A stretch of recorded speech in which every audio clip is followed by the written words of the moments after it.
ಚಿಂತ್ಯಗ ಸರ್ವದೇವೈಕವಂದ್ಯಗ ಪರಮಗುರುರಭೀಷ್ಟಾವಾಪ್ತಿದಃ ಸಜ್ಜನಾನಾಂ ನಿಖಿಲ ಗುಣಗಣಾರ್ಣೋ ನಿತ್ಯ ನಿರ್ಮುಕ್ತದೋಷಃ ಸರಸಿಜನಯನೋऽಸೌ ಶ್ರೀಪತಿರ್ಮಾನದೋ ನಗ ಅಶೇಷವಾಗ್ಜಾಡ್ಯಮಲಾಪಹಂತ್ರಿ ನವಂ ನವಂ ಸ್ಪಷ್ಟಸುವಾಕ್ಪ್ರದಾಯಿನಿ ಮಮೇಘಜಿಹ್ವಾಗ್ರಸುರಂಗನರ್ತಕೀ ಭವಪ್ರಸನ್ನ ವದನೆ ಚ ಮೇ ಶ್ರೀಃ ವ್ಯಾಪ್ತಿರ್ಯಸ್ಯ ನಿಜೇ ನಿಜೇನ ಮಗಸಾ ಪಕ್ಷೇ ಸಪಕ್ಷೇ ಸ್ಥಿತಿಃ ವ್ಯಾವೃತ್ತಿಶ್ಚ ವಿಪಕ್ಷತೋಥ ವಿಷಯೇ ಸಕ್ತಿರ್ನ ವೈ ಬಾಧಿತೆ ನೈವಾಸ್ತಿ ಪ್ರತಿಪಕ್ಷಯುಕ್ತಿರತುಲಂ ಶುದ್ಧಂ ಪ್ರಮಾಣಂ ಸಮೇ ಭೂಯಾತ್ ತತ್ವವಿನಿರ್ಣಯಾಯ ಭಗವಾನ್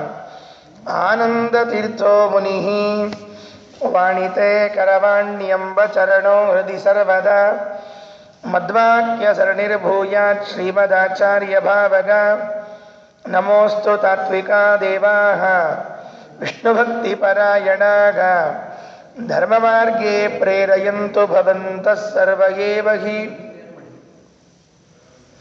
ಯಸ್ಯ ವಾಕ್ ಕಾಮಧೇನುರ್ನಘ ಕಾಮಿತಾರ್ಥಾನ್ ಪ್ರಯಚ್ಛತಿ ಸೇವೇತಂ ಜಯ ಯೋಗೀಂದ್ರಂ ಕಾಮಬಾಣಚ್ಛಿದಂ ಸದಾ ಅಸ್ಮದ್ಗುರುಸಮಾರಂಭಾಂ ಟೀಕಾಕೃತ್ಪಾದಮಧ್ಯಗಾಂ ಶ್ರೀಮದಾಚಾರ್ಯಪರ್ಯಂತಾಂ ವಂದೇ ಗುರುಪರಂಪರಾಂ ಪೃಥ್ವೀಮಂಡಲಮಧ್ಯಸ್ಥಾಃ ಪೂರ್ಣಬೋಧಮತಾನುಗಾಃ ವೈಷ್ಣವ ವಿಷ್ಣುಹೃದಯಾಃ ತಾನ್ ನಮಸ್ಸೇ ಗುರೂನ್ ಮಮ ಆಪಾದಮೌಳಿಪರ್ಯಂತಂ ಗುರುಣಾಮಾಕೃತಿಂ ಸ್ಮರೇತ್ ತೇನ ವಿಘ್ನಾಃ ಪ್ರಣಶ್ಯಂತಿ ಸಿದ್ಧ್ಯಂತಿ ಚ ಮನೋರಥಾಃ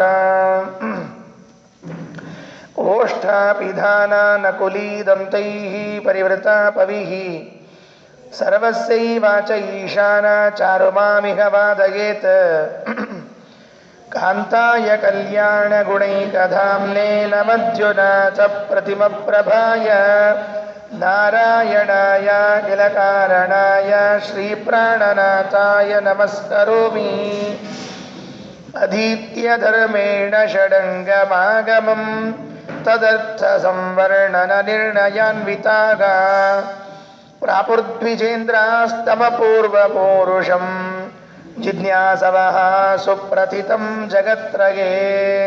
ಸ್ವಸ್ತಿಯಸ್ತು. ಆಚಾರ್ಯರು ಆಡೂರು ಎಂಬುವಂತಹ ಮಠಕ್ಕೆ ಊರಿಗೆ ಬಂದಿದ್ದಾರೆ. ಆ ಆಡೂರಿನಲ್ಲಿ ಒಂದು ಶಿವದ ದೇವಾಲಯ, ಮಹಾಲಿಂಗೇಶ್ವರ ಅಂತ ಹೆಸರು. ಆ ಮಹಾಲಿಂಗೇಶ್ವರನ ಸನ್ನಿಧಾನದಲ್ಲಿ ಆಚಾರ್ಯರು ಇದ್ದಾಗ ಅಲ್ಲೊಂದು ಸಭೆಯಾಯಿತು ಅಂತ ಹೇಳ್ತಾರೆ. ಎರಡು ತರಹದ ಜನ ಬಂದರಂತೆ ಆಚಾರ್ಯರನ್ನು ನೋಡಲಿಕ್ಕೆ. ಒಂದು, ಆಚಾರ್ಯರ ಬಳಿ ತಮ್ಮ ಪಾಂಡಿತ್ಯವನ್ನ ತೋರಿಸೋಣ, ವಾಕ್ಯಾರ್ಥ ಮಾಡೋಣ ಅಂತ ಬಂದವರು ಕೆಲವರು. ಇವರು ಎಷ್ಟು ಪಂಡಿತರಿದ್ದಾರೆ ಅಂತ ನೋಡಬೇಕು ಅಂತ ಬಂದವರು ಕೆಲವರು. ಇನ್ನು ಕೆಲವರು ಅದೆಲ್ಲ ಇನ್ನು ನಮ್ಗೆ ತಿಳಿಯೋದಿಲ್ಲ, ಏನಿಲ್ಲ, ಅವರ ಭವ್ಯವಾದ ಆಕೃತಿಯನ್ನು ನೋಡೋಣ ಅಂತ ಬಂದ್ರಂತ. ಕೊನೆ ಶ್ಲೋಕದಲ್ಲಿ, ಈ ಗ್ರಂಥದ ಈ ಸರ್ಗದ ಕೊನೆ ಶ್ಲೋಕದಲ್ಲಿ ಆಚಾರ್ಯರು ಒಬ್ಬೊಬ್ಬರಿಗೆ ಒಂದೊಂದು ರೀತಿಯಿಂದ ಕಾಣಿಸಿದ್ರಂತ. ಒಬ್ಬರಿಗೆ ಸೂರ್ಯನ ಹಾಗೆ, ಇನ್ನೊಬ್ಬರಿಗೆ ಚಂದ್ರನ ಹಾಗೆ, ಮತ್ತೊಬ್ಬನಿಗೆ ಸಿಂಹದ ಹಾಗೆ, ಹೀಗೆ ಒಬ್ಬೊಬ್ಬರಿಗೆ ಒಂದೊಂದು ರೀತಿ ಕಾಣಿಸಿದ್ರಂತೆ ಅಂತ ಹೇಳಿ ಈ ಸರ್ಗವನ್ನು ಮುಕ್ತಾಯ ಮಾಡ್ತಾರೆ. ಈ 50ನೇ ಶ್ಲೋಕದಲ್ಲಿ ದ್ವಿಜೇಂದ್ರಾಹ ಪ್ರಾಪುಹು, ಕೆಲವು ಬ್ರಾಹ್ಮಣ ಶ್ರೇಷ್ಠರು ಬಂದ್ರಂತೆ. ಅವರು ಹೆಂಗಿದ್ರು ಬ್ರಾಹ್ಮಣರು ಅಂತ ಕೇಳಿದರೆ, ಧರ್ಮೇಣ ಷಡಂಗಂ ಅದೀತ್ಯ, ಆಗಮಂ ಅದೀತ್ಯ, ವೇದವನ್ನು ಅಧ್ಯಯನ ಮಾಡಿದರಂತೆ. ಅವತ್ತಿನ ಕಾಲದಲ್ಲಿ ವೇದಾಧ್ಯಯನ ಬಹಳ ಮಹತ್ವದ್ದು. ಇವತ್ತೂ ಅಷ್ಟೇ, ಅವತ್ತಿನ ಕಾಲದಲ್ಲಿ ಅಂತಲ್ಲ, ಇವತ್ತಿಗೂ ವೇದಾಧ್ಯಯನವನ್ನು ಮೊದಲು ಮಾಡಬೇಕು. ವೇದಾಧ್ಯಯನವನ್ನು ಮಾಡುವಾಗ ವೇದಕ್ಕೆ 6 ಅಂಗಗಳು, ಷಡಂಗ ಅಂತ ಇವೆ. ಆ ಷಡಂಗ ಸಹಿತವಾದ ವೇದದ ಅಧ್ಯಯನ ಮಾಡಬೇಕಂತೆ. ಶಿಕ್ಷಾ, ವ್ಯಾಕರಣ, ಕಲ್ಪ, ನಿರುಕ್ತ, ಛಂದಸ್ಸು, ಜ್ಯೋತಿಷ ಅಂತ ತಿಳಿದುಕೊಂಡು ಹೇಳಿ 6 ಅಂಗಗಳು ವೇದಕ್ಕೆ. ಸಾಮಾನ್ಯವಾಗಿ ಒಂದು ಕುರ್ಚಿ 4 ಕಾಲಿನ ಮೇಲೆ ನಿಂತಿರ್ತದೆ, ವೇದ 6 ಕಾಲಿನ ಮೇಲೆ ನಿಂತಿದೆ ಅಂತ. ವೇದಕ್ಕೊಂದು 6 ಕಾಲು, ಷಡಂಗ ಅಂತ ಕರೀತಾರೆ. ಅದರಲ್ಲಿ ಶಿಕ್ಷಾ ಅಂತಂದ್ರೆ ವೇದ ಉಚ್ಚಾರಣೆ ಮಾಡುವ ಕ್ರಮ, ಯಾವ ಅಕ್ಷರವನ್ನ ಹೇಗೆ ಹೇಳಬೇಕು ಮುಂದಿನ ಸರ್ಗದಲ್ಲಿ ಬರ್ತದೆ, ಹೇಳ್ತೀನಿ ಅದನ್ನು. 6ನೇ ಸರ್ಗದಲ್ಲಿ ಆಚಾರ್ಯರು ವೇದೋಚ್ಚಾರಣೆಯನ್ನು ಮಾಡಿದರು ಅಂತ ಹೇಳುವಾಗ ಅದರ ವಿವರಣೆ ಕೊಡ್ತೀನಿ. ಶಿಕ್ಷಾ ವ್ಯಾಕರಣ, ಒಂದೊಂದು ಪದಗಳು ಹೇಗೆ ಹುಟ್ಟಿಕೊಂಡವು, ಮೂಲ ಪದ ಯಾವುದು, ಅದಕ್ಕೆ ಸೇರಿದ ಮತ್ತೊಂದು ಶಬ್ದ ಯಾವುದು, ಈ 2 ಶಬ್ದಗಳು ಸೇರಿದಾಗ ಆದ ರೂಪ ಏನು ಅಂತ ತಿಳಿಸೋದು ಇದು ವ್ಯಾಕರಣ. ಆಮೇಲೆ ಕಲ್ಪ ಅಂದರೆ ವೇದೋಕ್ತವಾದ ಕ್ರಿಯೆಗಳಿಗೆ ಒಂದು ಹಾದಿ ತೋರಿಸೋದು. ಈ ಯಜ್ಞಕ್ಕೆ ಹೀಗೆ ಮಾಡಬೇಕು ವ್ಯವಸ್ಥೆ, ಈ ಯಜ್ಞವನ್ನು ಹೀಗೆ ಮಾಡಬೇಕು ಅಂತ ತಿಳಿಸೋ ವ್ಯವಸ್ಥೆ, ಅದು ಕಲ್ಪ. ಶಿಕ್ಷಾ ವ್ಯಾಕರಣ ಕಲ್ಪ. ನಿರುಕ್ತ, ನಿರುಕ್ತ ಅಂದರೆ ವೇದದಲ್ಲಿ ಬಂದ ಶಬ್ದಗಳನ್ನು ಅರ್ಥೈಸುವ ಕ್ರಮ, ಹೆಂಗೆ ಅರ್ಥ ಮಾಡಿಕೊಳ್ಬೇಕು. ವೇದಗಳಲ್ಲಿ ಬಂದ ಶಬ್ದವನ್ನು ವಿಶ್ವಾಮಿತ್ರ ಅಂತ ಶಬ್ದ ಇದೆ, ವಸಿಷ್ಠ ಅಂತ ಶಬ್ದ ಇದೆ, ಈ ಎಲ್ಲ ಶಬ್ದಗಳು ವೇದದಲ್ಲಿ ಬಂದಿದ್ದಿದ್ರೆ ಅದನ್ನು ಅರ್ಥ ಮಾಡಿಕೊಳ್ಳುವ ಪ್ರಕ್ರಿಯೆ ಇದೆ ಇಲ್ಲ, ಇದನ್ನು ನಿರುಕ್ತ ಅಂತ ಕರೀತಾರೆ. ಶಿಕ್ಷಾ ವ್ಯಾಕರಣ ಕಲ್ಪ ನಿರುಕ್ತ. ಛಂದಸ್ಸು, ಅದನ್ನು ಯಾವ ಮೀಟರ್ನಲ್ಲಿ ಹೇಳಬೇಕು, ಛಂದಸ್ಸು ಅನ್ನೋದನ್ನು ಹೇಗೆ ಹೇಳಬೇಕು, ಲಯ ಏನು, ತಾಳ ಏನು, ಗತಿ ಏನು ಅಂತ ಹೇಳೋದನ್ನು ಛಂದಸ್ಸು ಅಂತ ಕರೀತಾರೆ. ಇದೆಲ್ಲ ವೇದದ 6 ಅಂಗಗಳು ಅಂತ ಕರೆಸಿಕೊಂಡದ್ದು. ಕೊನೆಯಲ್ಲಿ ಜ್ಯೋತಿಷ. ಜ್ಯೋತಿಷ ಅಂತಂದರೆ ನಮಗೆಲ್ಲ ಗ್ರಹಗತಿಗಳ ಬಗ್ಗೆ ನಂಬಿಕೆ ಹೆಚ್ಚು, ಅದನ್ನೆಲ್ಲ ತಿಳಿಸುವ ಅಂಶಗಳು ಕೂಡ ವೇದದಲ್ಲಿ ಇದ್ದದರಿಂದ ಅದನ್ನು ನಾವು ಅಧ್ಯಯನ ಮಾಡಬೇಕು ಅಂತ ಹೇಳ್ತಾರೆ. ಒಂದು ಪ್ರಾಚೀನವಾದ ಶ್ಲೋಕ ಒಂದು ಮಾತು ಹೇಳ್ತದೆ, ವೇದಾಧ್ಯಯನವನ್ನು ಮಾಡುವಾಗ ಷಡಂಗ ಸಹಿತವಾಗಿ ವೇದಾಧ್ಯಯನ ಮಾಡದೇ ಇದ್ದರೆ ಅದು ಹೇಗಿದ್ದಂತೆ ಅಂತ ಒಂದು ಮಾತು ಹೇಳ್ತದೆ. ಛಂದಶಾಸ್ತ್ರ ಅಧ್ಯಯನ ಮಾಡಲಿಲ್ಲ. ಇದನ್ನು ಯಾಕೆ ಹೇಳ್ತಾ ಇದ್ದೀನಿ ಅಂದರೆ, ಆಡೂರಿನ ಶಿವಾಲಯದಲ್ಲಿ ಆಚಾರ್ಯರನ್ನು ಕಾಣಲಿಕ್ಕೆ ಬಂದ ಬ್ರಾಹ್ಮಣರು ಷಡಂಗ ಸಹಿತವಾದ ವೇದಾಧ್ಯಯನ ಮಾಡಿದ್ರು ಅಂತ ನಾರಾಯಣ ಪಂಡಿತಾಚಾರ್ಯರು ಉಲ್ಲೇಖ ಮಾಡಿದ್ದಾರೆ. ಮಧ್ವಾಚಾರ್ಯರನ್ನ ಭೇಟಿಯಾಗಲಿಕ್ಕೆ ಬಂದ ವಿದ್ವಾಂಸರು ವೇದಾಂಗಗಳನ್ನು ಅಧ್ಯಯನ ಮಾಡಿದವರು. ಅಂದರೆ ವೇದಾಂಗಗಳು ಅಂದರೆ ಯಾವುದು ಅದು ಗೊತ್ತಿರಬೇಕು. ಅದು ಅಧ್ಯಯನ ಮಾಡದೇ ಹೋದರೆ ಏನು ಅಂತನ್ನೋದು ಗೊತ್ತಿರಬೇಕು, ದುಷ್ಪರಿಣಾಮ ಏನಾಗತ್ತೆ ಎಂದು ಗೊತ್ತಿರಬೇಕು. ಅದಕ್ಕೆ ಹೇಳಿದರು, ಮೊದಲನೆಯದ್ದು ಛಂದಪಾದೌತು ವೇದಸ್ಯ. ವೇದ ಅಂತಿದೆಯಲ್ಲ ಅದು ಛಂದಸ್ಸು ಅಂತಿದೆಯಲ್ಲ ಅದು ವೇದದ 2 ಕಾಲಂತೆ, ವೇದದ ಪಾದ. ಛಂದಸ್ಸನ್ನು ಅಧ್ಯಯನ ಮಾಡಲಿಲ್ಲ ಅಂತ ಇಟ್ಕೊಳ್ರಿ, ಅನುಷ್ಟುಪ ತ್ರಿಷ್ಟುಪ ಅನ್ನುವಂತಹ ಛಂದಸ್ಸುಗಳು. ಈ ಛಂದಸ್ಸಿನ ಅಧ್ಯಯನ ಮಾಡದೇ ಇದ್ರೆ ವೇದಕ್ಕೆ ಕಾಲೇ ಇಲ್ಲದೆ ಇತ್ತಂತೆ. ಕಾಲಿಲ್ಲದೆ ಹೆಂಗೆ ನಡಿಬೇಕು ಹೇಳೋಣಂತೆ ವೇದ. ಆಮೇಲೆ ಕಲ್ಪಶಾಸ್ತ್ರವನ್ನು ಅಧ್ಯಯನ ಮಾಡದೇ ಇದ್ರೆ ವೇದದ ಕೈಗಳು ಕತ್ತರಿಸಿ ಹೋದಂತೆ, ಕೈಗಳೇ ಇಲ್ಲ, ಹೇಗೆ ಕೆಲಸ ಮಾಡ್ಲಿಕ್ಕೆ ಬರ್ತದೆ ಕಲ್ಪ. ಜ್ಯೋತಿಷ ವಯನಂ ಚಕ್ಷು, ಜ್ಯೋತಿಷಾಸ್ತ್ರವನ್ನು ಅಧ್ಯಯನ ಮಾಡದೇ ಇದ್ರೆ ವೇದದ ಕಣ್ಣೇ ಇಲ್ಲ, ಕುರುಡು ವೇದ ಅಂತ ಕರೆಸ್ಕೋತದಂತೆ. ಅದಕ್ಕೆ ಅದನ್ನು ಅಧ್ಯಯನ ಮಾಡಬೇಕು. ನಿರುಕ್ತಂ ಶ್ರೋತ್ರ ಮುಚ್ಚತೆ, ಕಿವಿ ಯಾವುದು ವೇದದ್ದು ಅಂದರೆ ನಿರುಕ್ತ. ಶಬ್ದಗಳ ನಿರ್ವಚನವನ್ನು ಹೇಳ್ತಾರಲ್ಲ, ಬಿಡಿಸಿ ಬಿಡಿಸಿ ಎಟಮಾಲಜಿ ಅಂತ ಕರೀತಾರಲ್ಲ, ಅದನ್ನು ನಿರುಕ್ತ ಅಂತ ಕರೆಯೋದು. ಆ ಎಟಮಾಲಜಿ ಏನಿದೆ ಅದು ಕಿವಿ ವೇದದ್ದು, ಇಲ್ಲದೇ ಇದ್ರೆ ವೇದ ಕಿವಿಗೆ ಬೀಳೋದೇ ಇಲ್ಲ. ಇನ್ನು ಶಿಕ್ಷಾ ಫೊನೊಟೊನಿ ಅಂತ ಕರೀತಾರೆ. ಶಿಕ್ಷಾ ಅಂದರೆ ಅನ್ನುವ ಕ್ರಮ. ಅದು ಹೇಗೆ ಅನ್ಬೇಕು ಅಂತ ಹೇಳುವಾಗ ಅದು ಇಲ್ಲದೆ ಹೋದರೆ ಮೂಗೇ ಇಲ್ಲಂತೆ ವೇದಕ್ಕೆ, ಶೂರ್ಪಣಕ್ಕೆ ಆಗ್ಬಿಡ್ತದೆ. ಮೂಗೇ ಇಲ್ಲದೆ ಇದ್ರೆ ಶೂರ್ಪಣಕ್ಕೆ ಆಗ್ಬಿಡ್ತದೆ. ನೋಡ್ಕೊಡ್ರಿ ಎಷ್ಟು ಕಠಿಣ ಇದೆ ವಿಚಾರ. ಅದಕ್ಕೆ ಮೂಗು ಬೇಕು ಅಂತಿದ್ರೆ ಶಿಕ್ಷಾಶಾಸ್ತ್ರವನ್ನು ಕಲಿಬೇಕಂತ. ವ್ಯಾಕರಣ ಅಧ್ಯಯನ ಮಾಡದೇ ಇದ್ರೆ ಮುಖವೇ ಇಲ್ಲ. ಕಬಂಧ ಅಂತ ಒಬ್ಬ ಬರ್ತಾನೆ ರಾಮಾಯಣದಲ್ಲಿ, ಅವನಿಗೆ ಮುಖವೇ ಇಲ್ಲ, ಹೊಟ್ಟೆಯೊಳಗೆ ಎಲ್ಲ ಇತ್ತಂತೆ. ಈ ಹೊಟ್ಟಿಗೆನೇ ಕಣ್ಣು ಬಾಯಿ ಎಲ್ಲ ಹೊಟ್ಟಿಗೆ ಇತ್ತು, ಈ ಮೇಲಿನ ಭಾಗನೇ ಇದ್ದಿದ್ದಿಲ್ಲ ಅಂತ, ಹಂಗಾಗಿ ಬಿಡ್ತದೆ. ಅದಕ್ಕೆ ಅದನ್ನೆಲ್ಲ ಅಧ್ಯಯನ ಮಾಡಬೇಕು. ತಸ್ಮಾತ್ ಸಾಂಗ ಮದೀತ್ಯೈವ ಬ್ರಹ್ಮಲೋಕೆ ಮಹೀಯತೆ, ಅದರಿಂದ ಎಲ್ಲವನ್ನ ಸಂಪೂರ್ಣವಾಗಿ ಅಧ್ಯಯನ ಮಾಡಬೇಕು ಅಂತ ಶಾಸ್ತ್ರ. ಹೀಗೆ ಅಧೀತ್ಯ ಧರ್ಮೇಣ ಷಡಂಗಮಾಗಮಂ ತದರ್ಥ ಸಂವರ್ಣನ ನಿರ್ಣಯಾನ್ವಿತಾಗ ಪ್ರಾಪುರ್ದ್ವಿಜೇಂದ್ರಾಸ್ತಮ ಪೂರ್ವ ಪೂರುಷಂ ಜಿಜ್ಞಾಸವಃ ಸುಪ್ರತಿತಂ ಜಗತ್ರಗೆ. ತದರ್ಥ ಸಂವರ್ಣನ ನಿರ್ಣಯಾನ್ವಿತ, ವೇದದ ಅರ್ಥವನ್ನ ಹೇಳಿ ನಿರ್ಣಯ ಕೊಡುವಷ್ಟು ಸಮರ್ಥರಿದ್ರಂತೆ. ಈ ವೇದವಾಕ್ಯಕ್ಕೆ ಇದೇ ಅರ್ಥ, ಬೇರೆದಲ್ಲ ಅಂತ ಹೇಳುವಷ್ಟು ಸಮರ್ಥರಾದ ವಿದ್ವಾಂಸರು ಅಲ್ಲಿಗೆ ಬಂದಿದ್ದಾರೆ. ವೇದಗಳನ್ನು ಓದುವುದು ಬೇರೆ, ಓದಿದ ವೇದಕ್ಕೆ ನಿರ್ಣಯ ಕೊಡೋದು ಬೇರೆ. ಸುಮ್ಮನೆ ಪುರಾಣ ಓದಬಾರದು. ಪುರಾಣಗಳನ್ನು ಓದಿದ ಮೇಲೆ ಈ ಪುರಾಣ ಭಾಗಕ್ಕೆ ಇಷ್ಟೇ ಅರ್ಥ ಅಂತ ನಿರ್ಣಯ ಕೊಡಲಿಕ್ಕೆ ಸಾಮರ್ಥ್ಯ ಇರಬೇಕು. ಹಾಗಾಗಿ ಅವೆಲ್ಲ ಬಂದ ಪಂಡಿತರು ನಿರ್ಣಯ ಕೊಡುವಷ್ಟು ಸಮರ್ಥರಾಗಿದ್ರಂತೆ. ಬಂದರು ಪ್ರಾಪುಹು ದ್ವಿಜೇಂದ್ರಾಹ ತಮ್ ಅಪೂರ್ವ ಪೂರುಷಂ, ಈ ಮೊದಲು ಎಲ್ಲೂ ನೋಡದೇ ಇರುವಂತಹ ವ್ಯಕ್ತಿಯನ್ನು ಕಾಣುವುದಕ್ಕಾಗಿ ಮತ್ತು ಅವರ ಪಾಂಡಿತ್ಯವನ್ನು ತಿಳಿಯುವುದಕ್ಕಾಗಿ ಬಂದರು. ಜಗತ್ರಯೇ ಸುಪ್ರಸಿದ್ಧ, 3 ಲೋಕದಲ್ಲಿ ಪ್ರಸಿದ್ಧರಾದ ಆಚಾರ್ಯರನ್ನ ಕಾಣಬೇಕು ಅಂತ ಬಂದಿದ್ದಾರಂತೆ. ಇದು ವಿದ್ವಾಂಸರು ಬಂದರು, ಸೇರಿದರು. ಅದೇ ಆಡೂರಿನ ಮಠದಲ್ಲಿ ಕಾಮನ್ ಮ್ಯಾನ್ ಇರ್ತಾನಲ್ಲ ಪಾಪ, ಸಾಮಾನ್ಯ ಜನತೆ, ಆ ಸಾಮಾನ್ಯ ಜನ ಬಂದ್ರಂತೆ. ಅವರು ಬರುವಾಗ ಹೇಗಿದ್ರು? ಸುಸ್ಮಿತೇಂದು ಮರವಿಂದ ಲೋಚನಂ ಸ್ವರ್ಣವರ್ಣಮತಿ ಭದ್ರ ಭಾಷಣಂ ವೀತಭೂಷಮಪಿ ವಿಶ್ವಭೂಷಣಂ ತಂ ದಿದೃಕ್ಷುರಲಮಾಪತಜ್ಜನ. ಓಡೋಡಿ ಬಂದರಂತೆ.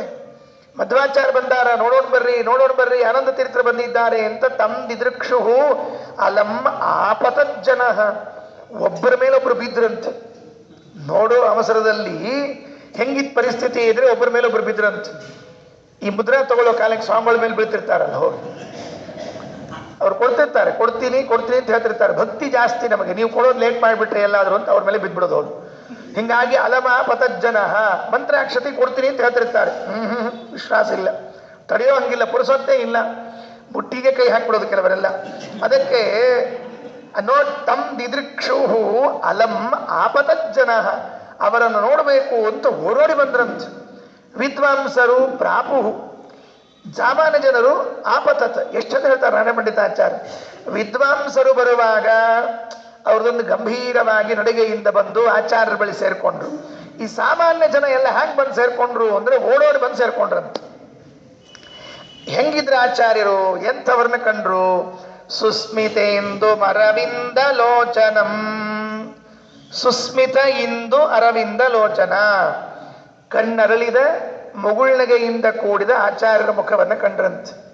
ನೋಡುವಾಗ ಹೆಂಗಿರಬೇಕು, ಎದುರಿ ಕೂತ ವ್ಯಕ್ತಿ ಹೇಗಿರಬೇಕು ಅಂದರೆ ಮುಗುಳ್ನಗೆಯಿಂದ ಕೂಡಿರ್ಬೇಕಂತ. ಇವನೇ ಇಷ್ಟು ಅದು ಹುಣಸೆ ಹಣ್ಣು ಜಾಸ್ತಿ ಆದ ಹುಳಿ ತಿಂದಂಗೆ ಕೂತಿದ್ದ ಅಂತಂದರೆ ಯಾರು ಮಾತಾಡಿಸ್ತಾರ ಅವನ್ನ? ಹುಣಸೆ ಹಣ್ಣು ಜಾಸ್ತಿ ಹಾಕಿಬಿಟ್ಟಿರ್ತಾರೆ, ವ್ರತ ಮುಗಿದಿದೆ ಅಂತ ತಿಳ್ಕೊಂಡು ಹೇಳಿ ಉತ್ಸಾಹದೊಳಗೆ. ಆ ಹುಳಿ ಉಂಡ ಮೇಲೆ ಇವ್ನ ಮುಖ ಆಗಿರ್ತದಲ್ಲ, ಹಂಗೆ ಕೂತ್ರೆ ಯಾರು ಮಾತಾಡಿಸ್ಬೇಕು? ಸ್ವಲ್ಪ ಕಣ್ಣು ಅರಳಿಸಿರ್ಬೇಕು, ಕಿವುಚಿರ್ಬಾರ್ದು ಅಂತ ಹೇಳಿ. ಅದಕ್ಕೆ ಸ್ವಲ್ಪ ಸುಸ್ಮಿತೆ ಎಂದು ಅರವಿಂದ ಲೋಚನ, ಮುಗುಳ್ನಗೆಯಿಂದ ಸೇರಿ ಕಣ್ಣು ಅರಳಿಸಿಕೊಂಡು ಕೂತಿದ್ದ. ಸ್ವರ್ಣವರ್ಣಂ, ಬಂಗಾರದ ಮೈಬಣ್ಣ ಅಂತೆ ಆಚಾರದು. ಸ್ವರ್ಣವರ್ಣ, ಬಂಗಾರ ನೋಡಿದ್ದೀರಲ್ಲ, ಆ ಬಂಗಾರದ ಮೈಬಣ್ಣ ಇತ್ತಂತೆ ಆಚಾರ್ಯರಿಗೆ. ಏನ್ ಚಂದಿರ್ಬೇಕ್ರಿ ಆಚಾರ್ಯರು. ಬಂಗಾರದ ಮೈಬಣ್ಣ ಅಂದ್ರೆ ಅಂಥದ್ದು ಸಿಗೋದೇ ಇಲ್ಲ ನೋಡ್ಲಿಕ್ಕೆ. ಅತಿ ಭದ್ರ ಭಾಷಣಂ, ಮಾತಾಡಿದ್ರೆ ಮಂಗಳಮಯವಾದ ಮಾತಂತೆ. ಒಳ್ಳೇದಾಗ್ಲಿ ಒಳ್ಳೇದಾಗ್ಲಿ ಅಂತ ಮಾತಾಡ್ತಿದ್ರಂತೆ. ಕೆಲವರು ಬಾಯಿ ತೆಗೆದ್ರೆ ಇನ್ನೊಬ್ರು ಸಾಯಿಲೆ ಅಂತ ಮಾತಾಡ್ತಿರ್ತಾರೆ. ಭಯಾನಕ ಅದು. ಬಾಯಿ ತೆಗೆದ್ರೆ ಕೆಟ್ಟ ಮಾತೇ ಅವರಿಗೆ, ಇನ್ನೊಂದು ಬರುವುದೇ ಇಲ್ಲ. ಭಾರಿ ಭಯಾನಕವಾಗಿ ಕೆಲವರು ಮಾತಾಡೋದು. ನಾನು ಎಲ್ಲೋ ಒಂದ್ಸಲ ಹೇಳಿದ್ದೆ, ನೆನಪಿದ್ದಿರ್ಬೇಕು. ಈ ಲಗ್ನದ ಮನೆಯೆಲ್ಲ ಸಾಮಾನ್ಯವಾಗಿ ಅಮಂಗಳ ಮಾತಾಡಬಾರದು ಅಂತ ಒಂದು ಭಾವನೆ ಇರ್ತದೆ. ಮಾತಾಡಬೇಡ್ರಿ ಲಗ್ನದ ಮನೆಯಾಗ ಅಂತ ತಿಳ್ಕೊಂಡು. ಒಬ್ಬ ಬರೇ ಲಗ್ನದ ಮನೆಯಾಗ ಅಮಂಗಳ ಮಾತಾಡ್ತಿದ್ದಂತ. ಅದಕ್ಕೆ ಅವ್ರು ಸುಮ್ಮನಿರೋ ಮಾರಾಯ ಅಂತ. ನೋಡ್ರಿ, ನನಗೇನು ಸುಮ್ಮನಿರಬಾರದು ಅಂತ ಇಲ್ಲ. ನೀವು ಒಂದು ಕಾಲ್ಪೋ ಅಳ್ಳಿಟ್ಟು ಕೊಡ್ರಿ, 3 ಪಿಂಡ ಮಾಡಿದಂಗೆ ಮಾಡಿ ತಿಂದು ಹೆಣ ಬಿದ್ದಂಗೆ ಬಿದ್ದುಬಿಡ್ತೀರಿ ಅಂತ ಹೇಳಿದ್ದಂತವ. ಒಂದು ಕಾಲ್ಪೋ ಅಳ್ಳಿಟ್ಟು ಕೊಟ್ರಿ ಅಂದ್ರೆ ಕಲಿಸ್ಕೊಂಡು 3 ಪಿಂಡ ತಿಂದಂಗೆ ತಿಂದು ಹೆಣ ಬಿದ್ದಂಗೆ ಬಿದ್ದುಬಿಡ್ತೀರಿ ಅಂತ ಹೇಳಿದಂತೆ. ಏನು ಮಾತಿವೆಲ್ಲ ಆದರೂ ಮದುವೆ ಮನೆಯಲ್ಲಿ. ಯಾಕೆಂದ್ರೆ ಕೆಲವರಿಗೆ ಮಾತಾಡೋದು ಅಂದ್ರೆ ಇಂಥವೇ ಮಾತಾಡ್ತಿರ್ತಾರೆ. ಅಮಂಗಳ ಮಾತಾಡೋದೆ, ನೀ ಸಾಯಿ ನಾ ಸಾಯಿ, ಅವ್ರು ಸಾಯಲಿ ಇವ್ರು ಸಾಯಲಿ. ಇವ್ರು ಅಂದಂಗೆಲ್ಲ ಅವ್ರು ದೀರ್ಘಾಯುಷಿಗಳಾಗ್ಬಿಡ್ತಾರೆ. ಇದೊಂದು ದೊಡ್ಡ ಕಥೆ. ಅದಕ್ಕೆ ಅತಿ ಭದ್ರ ಭಾಷಣಂ, ಮಾತಾಡಿದ್ರೆ ಮಂಗಳದ ಮಾತಾಡ್ಬೇಕು. ಎಂದೂ ಕೂಡ ಅಮಂಗಳದ ಮಾತಾಡಬಾರ್ದು ನಾವೆಲ್ಲ. ಯಾಕೆ ಗೊತ್ತಾ? ಒಂದು ತಿಳ್ಕೊಂಡಿರ್ರಿ, ನಮ್ಮ ಹಿರಿಯರು ಹೇಳ್ತಿರ್ಬೇಕು, ಅಸ್ತು ದೇವತೆಗಳು ಅಂತ ಇರ್ತಾರಂತೆ. ನಾವು ಒಂದು ಬ್ಯಾಡ್ ವರ್ಡ್ ಯೂಸ್ ಮಾಡಿಬಿಟ್ರೆ ಅಸ್ತು ಅಂದ್ಬಿಡ್ತಾರೆ. ಗೋವಿಂದ, ಯಾರಿಗೇನು ಕೆಟ್ಟದ್ದು ಬಯಸ್ತೀವಿ ಗೊತ್ತಿಲ್ಲ ನಮಗೆ. ಅದಕ್ಕೆ ನಾವು ಯಾವ ಕಾರಣಕ್ಕೂ ಕೂಡ ಕೆಟ್ಟದ್ದಾಗಲಿ ಅಂತ ಮಾತಾಡಬಾರ್ದು. ಯಾವಾಗಲೂ ಒಳ್ಳೇದಾಗಲಿ, ದೇವರು ಒಳ್ಳೇದು ಮಾಡ್ತಾನೆ, ನಿಂಗೆ ಒಳ್ಳೇದಾಗಲಿ ಅಂತ ಅಂತಿರ್ಬೇಕು. ಅಲ್ರಿ ನಿನ್ನ ಕೊಲ್ಲೋ ಶತ್ರು ಬಂದರೂ ಹಾಗೆ ಮಾತಾಡಬೇಕು. ಅದೇ ಮಾನವೀಯತೆ, ಅದೇ ದೊಡ್ಡ ಗುಣ. ಅದು ಆಚಾರಲ್ಲಿ ಇತ್ತಂತೆ. ಸುಸ್ಮಿತೇಂದು ಮರವಿಂದ ಲೋಚನಂ ಸ್ವರ್ಣವರ್ಣಮತಿ ಭದ್ರ ಭಾಷಣಂ ವೀತಭೂಷಮಪಿ ವಿಶ್ವಭೂಷಣಂ. ಯಾವ ಆಭರಣ ಇರಲಿಲ್ಲ ನಮ್ಮ ಆಚಾರ ಮೈ ಮೇಲೆ, ವೀತಭೂಷಂ. ಆದರೆ ವಿಶ್ವಭೂಷಣ, ಜಗತ್ತಿಗೊಂದು ಆಭರಣ. ನಮ್ಮ ಆಚಾರ್ಯರಿದ್ರೇನೆ ಅದೊಂದು ಆಭರಣ ರೇ, ಇಲ್ಲದೇ ಇದ್ರೆ ಜಗತ್ತೇನು ಆಭರಣ ಹೇಳ್ರೋಣಂತ. ವೀತಭೂಷಮಪಿ ವಿಶ್ವಭೂಷಣಂ ತಂ ದಿದೃಕ್ಷು. ಅವರು ನೋಡಬೇಕು ಅಂತ ಅಲಂ ಆಪತಜ್ಜನ ಓಡೋಡಿ ಬಂದಿದ್ದಾರಂತೆ. ಒಬ್ಬೊಬ್ಬರಿಗೆ ಒಂದೊಂದು ರೀತಿ ಕಂಡ್ರಂತೆ ಆಚಾರ್ಯ. ಹೆಂಗ್ ಕಂಡ್ರು? ವಿದ್ಯೋರುದ್ಯತಿ ಧೀರ ತಾರಕ ತಿರಸ್ಕಾರೇ ಪತಂಗಾಗಿತೋ ದುರ್ವಾದೀಭ ಕುತರ್ಕ ಕುಂಭದಲನೆ ಸಿಂಹ ಪ್ರಬರಗಾಗಿತಗ ಲೋಲಾಲೋಕಕ ದೃಕ್ಕುಮುದಿನಿ ಸಂಹ್ಲಾದ ನಿಬ್ಜಾಗಿತಗ ಸಂಸನ್ ಮಂಡನಾಯಿತವು ತಸ್ವಾನಂದ ತೀರ್ಥೋ ಬಭೂ. ಒಬ್ಬೊಬ್ಬರಿಗೊಂದೊಂದು. ದೂರದಿಂದ ಒಬ್ಬ ಕೂತಿದ್ದಂತೆ, ನೋಡಿದ, ಅರೆರೆ ಈ ಪಂಡಿತ ಮಂಡಳಿಯ ಮಧ್ಯದಲ್ಲಿ ಆಚಾರ ಕೂತಿದ್ದಾರಲ್ಲ, ಹೆಂಗ್ ಕಾಣಿಸ್ತಿದ್ರು ಅಂತ ಕೇಳಿದ್ರೆ, ಈ ಪಂಡಿತ ಮಂಡಳಿ ಎಲ್ಲ ನಕ್ಷತ್ರದಂತೆ ಕಾಣ್ತಾ ಇದ್ರೆ ಅದರ ಮಧ್ಯದಲ್ಲಿ ಇವರು ಸೂರ್ಯನಂತೆ ಕಾಣ್ತಾ ಇದ್ರಂತೆ. ಚಂದ್ರನಂತೆ ಅನ್ಬೇಕು, ಸೂರ್ಯನಂತೆ ಅನ್ಬೇಕು, ಆಮೇಲೆ ಹೇಳ್ತೀನಿ. ವಿದ್ಯೋರುದ್ಯತಿ ಧೀರ ತಾರಕ ತಿರಸ್ಕಾರೇ ಪತಂಗಾಗಿತೋ. ಪತಂಗ ಅಂದ್ರೆ ಸೂರ್ಯ. ಪತಂಗಾಗಿತೋ ಇನ್ನೊಬ್ಬನಿಗೆ ಕಾಣಿಸಿದ್ರಂತೆ. ನೋಡಿದ ಇನ್ನೊಬ್ಬ ಹ್ಯಾಕ್ ಕಾಣಿಸ್ತಿದ್ದಾರಪ್ಪ ಮಧ್ವಾಚಾರ್ಯರು ಅಂತ ಕೇಳಿದ್ರೆ, ದುರ್ವಾದೀವ ಕುತರ್ಕ ಕುಂಭದಲನೆ ಸಿಂಹ ಪ್ರಬರಗಾಗಿತಾಗ. ಸಿಂಹ ಕೂತದೆ ಅಂತ ಕಾಣಿಸ್ತಿತ್ತಂತೆ. ಈ ಮುಂದೆ ಕೂತದ್ದೆಲ್ಲ ಆನೆಗಳ ಕಣ್ಣಂತೆ ಕಾಣ್ತಂತೆ. ಆನೆಯ ಗಂಡಸ್ಥಳವನ್ನ ಭೇದನೆ ಮಾಡುವುದಕ್ಕಾಗಿ ಒಂದು ಸಿಂಹ ಕೂತ್ಕೊಂಡಿದೆ ಏನು ಅಂತ ಕಾಣಿಸ್ತಿತ್ತಂತೆ ಇನ್ನೊಬ್ಬರಿಗೆ ಕಾಣಿಸ್ತಂತೆ. ಹ್ಯಾಕ್ ಕಾಣಿಸ್ತು ಅಂದ್ರೆ, ಲೋಲಾ ಲೋಕಕ ಲೋಕದೃಕ್ ಕುಮುದಿನಿ ಸಂಹ್ಲಾದ ನಿಬ್ಜಾಯಿತ. ಅಲ್ಲಿ ಕುಳಿತಿರುವಂತಹ ಜನರ ಕಣ್ಣುಗಳೆಂಬ ಕಮಲ, ಅದನ್ನ ಅರಳಿಸಲಿಕ್ಕೆ ಬಂದಿರುವಂತಹ ಚಂದ್ರನಂತೆ ಕಾಣಿಸಿದ್ರಂತೆ. ಹ್ಯಾಕ್ ಕಾಣಿಸಿದ್ರು? ಒಬ್ಬರಿಗೆ ಕಮಲವನ್ನ ಅರಳಿಸಲಿಕ್ಕೆ ಬಂದಿರುವಂತಹ ಚಂದ್ರನಂತೆ, ಇನ್ನೊಬ್ಬನಿಗೆ ಆನೆಯ ಗಂಡಸ್ಥಳವನ್ನ ಸೀಳಲಿಕ್ಕೆ ಬಂದಂತಹ ಸಿಂಹದಂತೆ, ಇನ್ನೊಬ್ಬನಿಗೆ ನಕ್ಷತ್ರದ ಮಧ್ಯದಲ್ಲಿರುವಂತಹ ಸೂರ್ಯನಂತೆ ಕಾಣಿಸಿದ್ರಂತೆ. ಬಹಳ ಚಂದ ಕಾಣಿಸಿದ್ರು, ಬ್ಯೂಟಿಫುಲ್. ಹೀಗಾಯ್ತು. ಎಲ್ಲಿ ಕಾಣಿಸ್ತು ಗೊತ್ತಾ? ಹೀಗೆ ಕೃಷ್ಣ ಕಂಸ ಸಂಹಾರಕ್ಕೆ ಅಂತ ಬಂದಿದ್ನಂತೆ. ಕಂಸ ಸಂಹಾರಕ್ಕೆ ಅಂತ ಮಥುರಾಪಟ್ಟಣಕ್ಕೆ ಬಂದಾಗ ಕಂಸ ಎತ್ತರದ ಮೇಲೆ ಆಸನದಲ್ಲಿ ಕುಳಿತಿದ್ದಾನೆ. ಆ ಉಗ್ರಸೇನ, ದೇವಕಿ, ವಸುದೇವ, ಯಾದವರು, ಗೋಪಾಲಕರು, ಈ ಚಾಣೂರ ಮುಷ್ಟಿಕರು ಎಲ್ಲರೂ ಆ ಸಭೆಯಲ್ಲಿ ಇದ್ರಂತೆ. ಆ ರಂಗಮಂಚದಲ್ಲಿ ನಿಂತ್ಕೊಂಡಿದ್ರು, ಆ ಅಖಾಡದಲ್ಲಿ ಇದ್ರಂತೆ. ಕೃಷ್ಣ ಒಳಗೆ ಪ್ರವೇಶ ಮಾಡಿದ. ಕೃಷ್ಣ ಒಳಗೆ ಪ್ರವೇಶ ಮಾಡಿದ ಕೂಡಲೇ ಒಬ್ಬೊಬ್ಬರಿಗೊಂದು ಕಾಣಿಸಿಕ್ ಶುರುವಾಯಿತಂತೆ. ಮಲ್ಲಾನಾಮಶನಿಹಿ ನೃಣಾಂ ನರವರಹ ಸ್ತ್ರೀಣಾಂ ಸ್ಮರೋ ಮೂರ್ತಿಮಾನ್ ಗೋಪಾನಾಂ ಸ್ವಜನೋ ಸತಾಂ ಕ್ಷಿತಿಭೃತಾಂ ಶಾಸ್ತಾ ಸ್ವಪಿತ್ರೋ ಶಿಶುಃ ಮೃತ್ಯುಃ ಭೋಜಪತೇಃ ವಿಧಾತೃವಿಹಿತಃ ತತ್ವಂ ಪರಂ ಯೋಗಿನಾಂ. ಒಬ್ಬೊಬ್ಬರಿಗೊಂದೊಂದು ರೀತಿಯಿಂದ. ರಂಗೇಚ್ಯುತ ಸಾಗ್ರಜ ಮಲ್ಲಾನಾಂ. ಚಾಣೂರ ಮುಷ್ಟಿಕರು ನಿಂತಿದ್ರಲ್ಲ, ಆ ಕೃಷ್ಣ ಬರೋದನ್ನು ನೋಡಿ ವಜ್ರಾಯುಧ ನಡ್ಕೊಂಡು ಬರ್ತಾ ಇದೆ ಏನೋ ಅಂತ ಅನಿಸ್ತಂತೆ ಅವರಿಗೆ. ಮಲ್ಲಾನಾಂ ಅಶನಿಹಿ.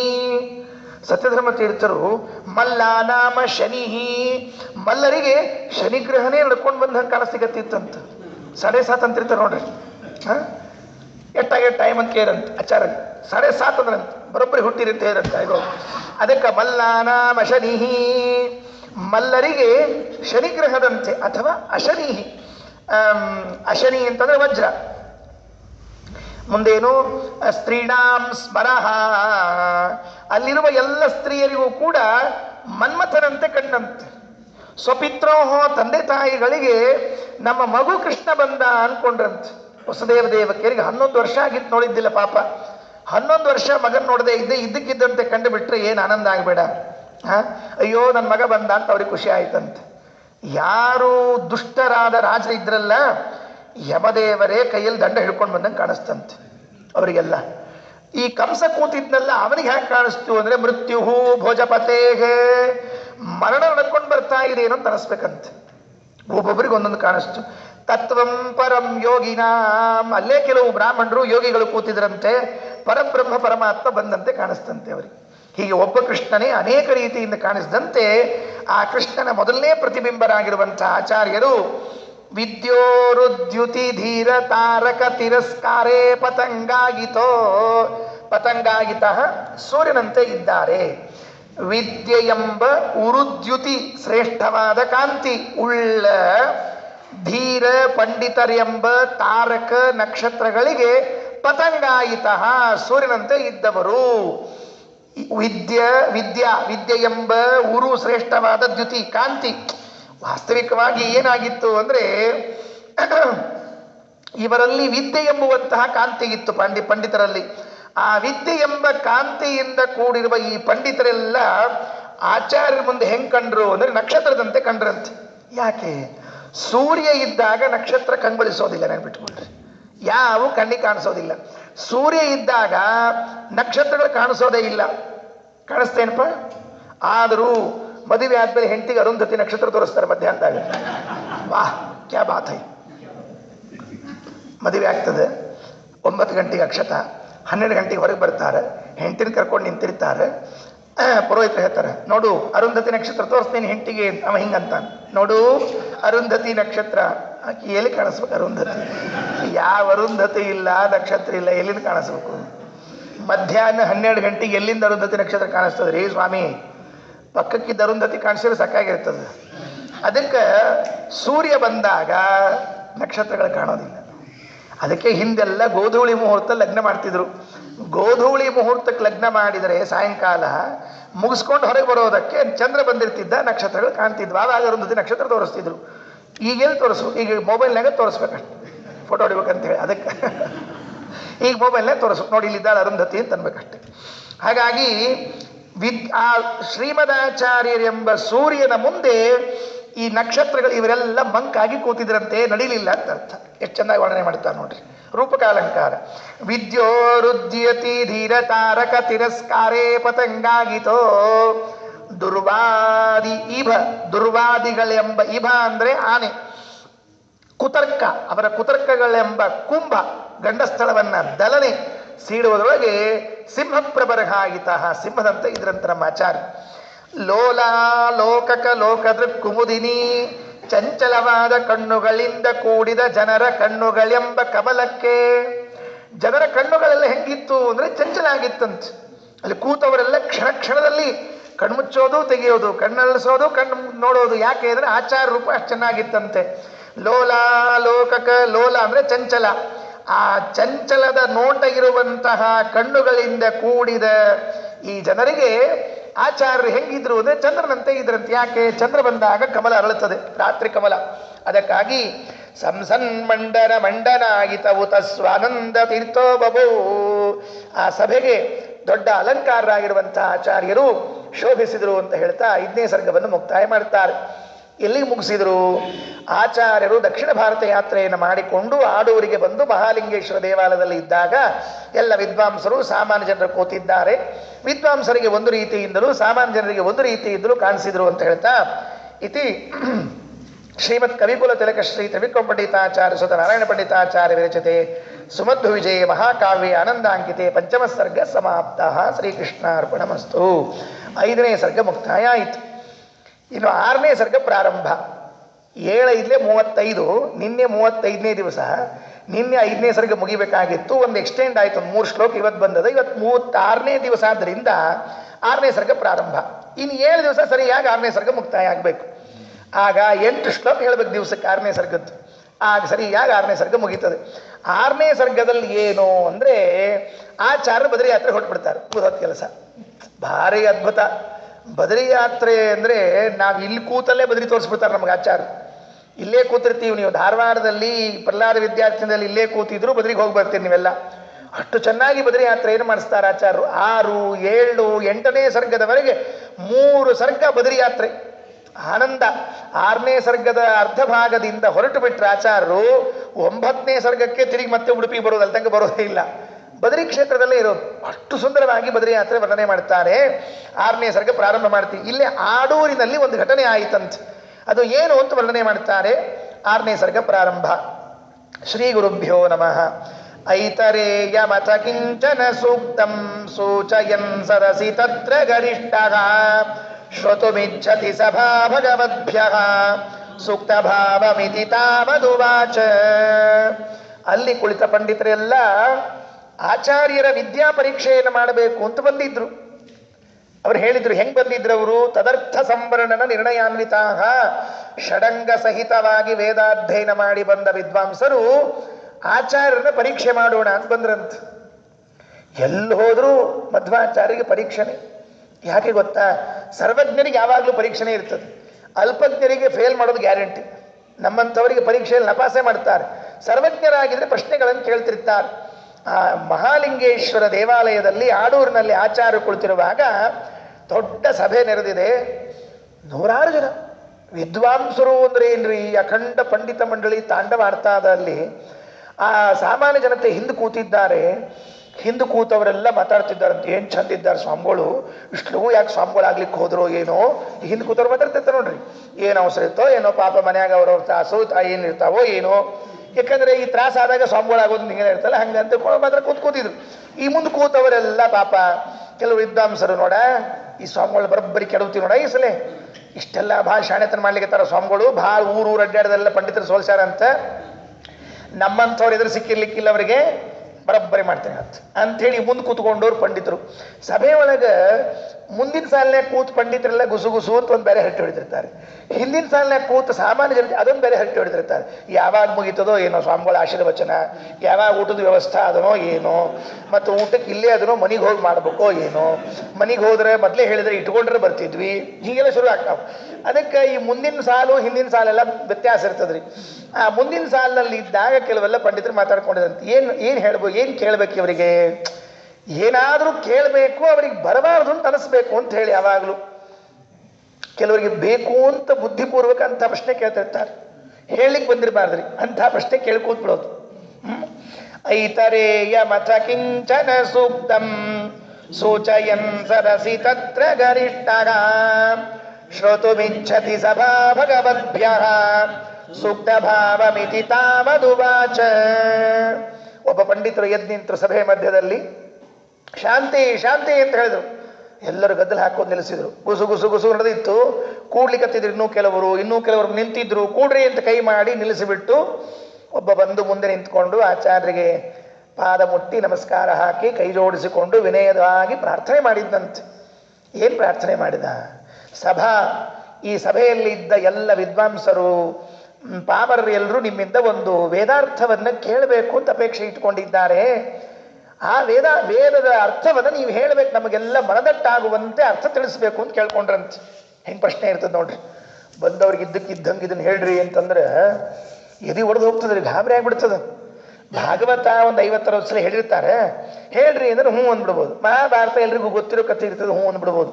ಅದನ್ನು ಬಿಟ್ಟು ಇದ್ದಕ್ಕಿದ್ದಂಗೆ ಸುಧಾ ಹೇಳ್ರಿ ಅಂದ್ಬಿಟ್ರೆ, ಮಂಗಳ ಆದ್ಮೇಲೆ ಪುಸ್ತಕನೇ ತೆಗೆದಿರಂಗಿಲ್ರಿ. ನಾವು ಎಷ್ಟೋ ಮಂದಿ ಸುಧಾ ಮಂಗಳ ಆದ್ಮೇಲೆ ಪುಸ್ತಕ ಮುಚ್ಚಿಟ್ರೆ ಇವತ್ತಿನ ತನಕ ತೆಗೆದಿರಂಗಿಲ್ರಿ. ಯಾಕಂದ್ರೆ ವೇದವ್ಯಾಸರ ಪೂಜಾ ಮದ್ಭಗ್ನ ಆಗಬಾರ್ದು ಅಂತ ತಿಳ್ಕೊಂಡು ಹೇಳಿ ಹಂಗೆ ಇಟ್ಬಿಟ್ಟಿರ್ತೀವಿ.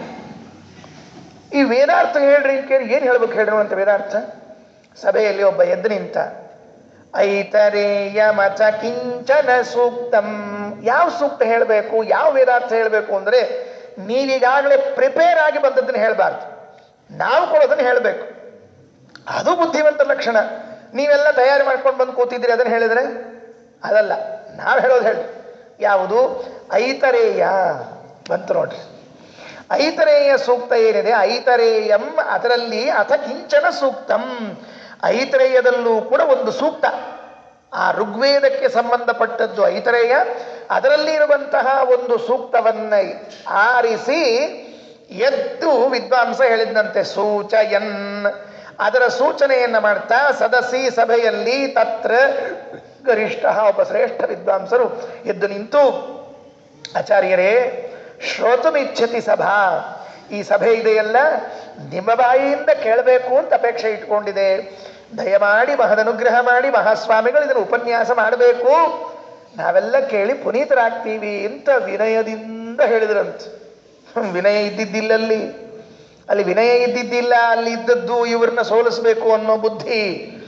ಆದರೂ ಹಂಗೆ ತೋರಿಸ್ಬಾರ್ದು ಮಂದಿ ಮುಂದೆ. ನಿಮ್ಮನ್ನು ಸೋಲಿಸ್ಬೇಕು ಅಂತ ಪ್ರಶ್ನೆ ಮಾಡಿವಿ ಅಂತ ತೋರಿಸ್ಬಾರ್ದು. ಇದೊಂದು ಅರ್ಥ ಆಗಬಲ್ತು, ಇದೊಂದು ಹೇಳ್ರಿ ಆಚಾರ್ಯ ಅಂತ ಕೇಳ್ತಿರ್ಬೇಕಂತ. ಆಚಾರ್ಯ ಪಾಪ ಇವ್ ಹುಡುಗ ಅರ್ಥ ಆಗಿಲ್ಲ ಅಂತ ಗಂಭೀರವಾಗಿ ವಿಚಾರ ಮಾಡಿ ಏನೋ ಒಂದು ಅರ್ಥ ಹೇಳಿ ಕಳಿಸಿರ್ತಾನೆ ಕೊನೆಗಮ್ಮ. ಅದಕ್ಕೆ ಐತರೇಯ ಮತ ಕಿಂಚನ ಸೂಕ್ತಂ ಸೂಚಯನ್ ಸದಸಿ ತತ್ರ ಗರಿಷ್ಠ ಶ್ರೋತುಮಿಚ್ಛತಿ ಸಭಾ ಭಗವದ್ಭ್ಯ ಸೂಕ್ತ ಭಾವಮಿತಿ ತಾವದುವಾಚ. ಸೂಕ್ತ ಭಾವಂ, ಈ ವೇದಾರ್ಥವನ್ನು ನೀವು ಹೇಳ್ರಿ ಅಂತ ಒಂದು ಸೂಚನೆಯನ್ನು ಮಾಡಿದ್ರಂತೆ. ಆಯ್ತು, ಸೂಕ್ತವನ್ನ ಹೇಳ್ರಿ, ಸೂಕ್ತಾರ್ಥವನ್ನ ಹೇಳ್ರಿ ಅಂತ ಹೇಳಿದರು. ಸೂಕ್ತಾರ್ಥ ಹೇಳ್ರಿ ಅಂದರೆ ಅರ್ಥ ಹೇಳಬೇಕು.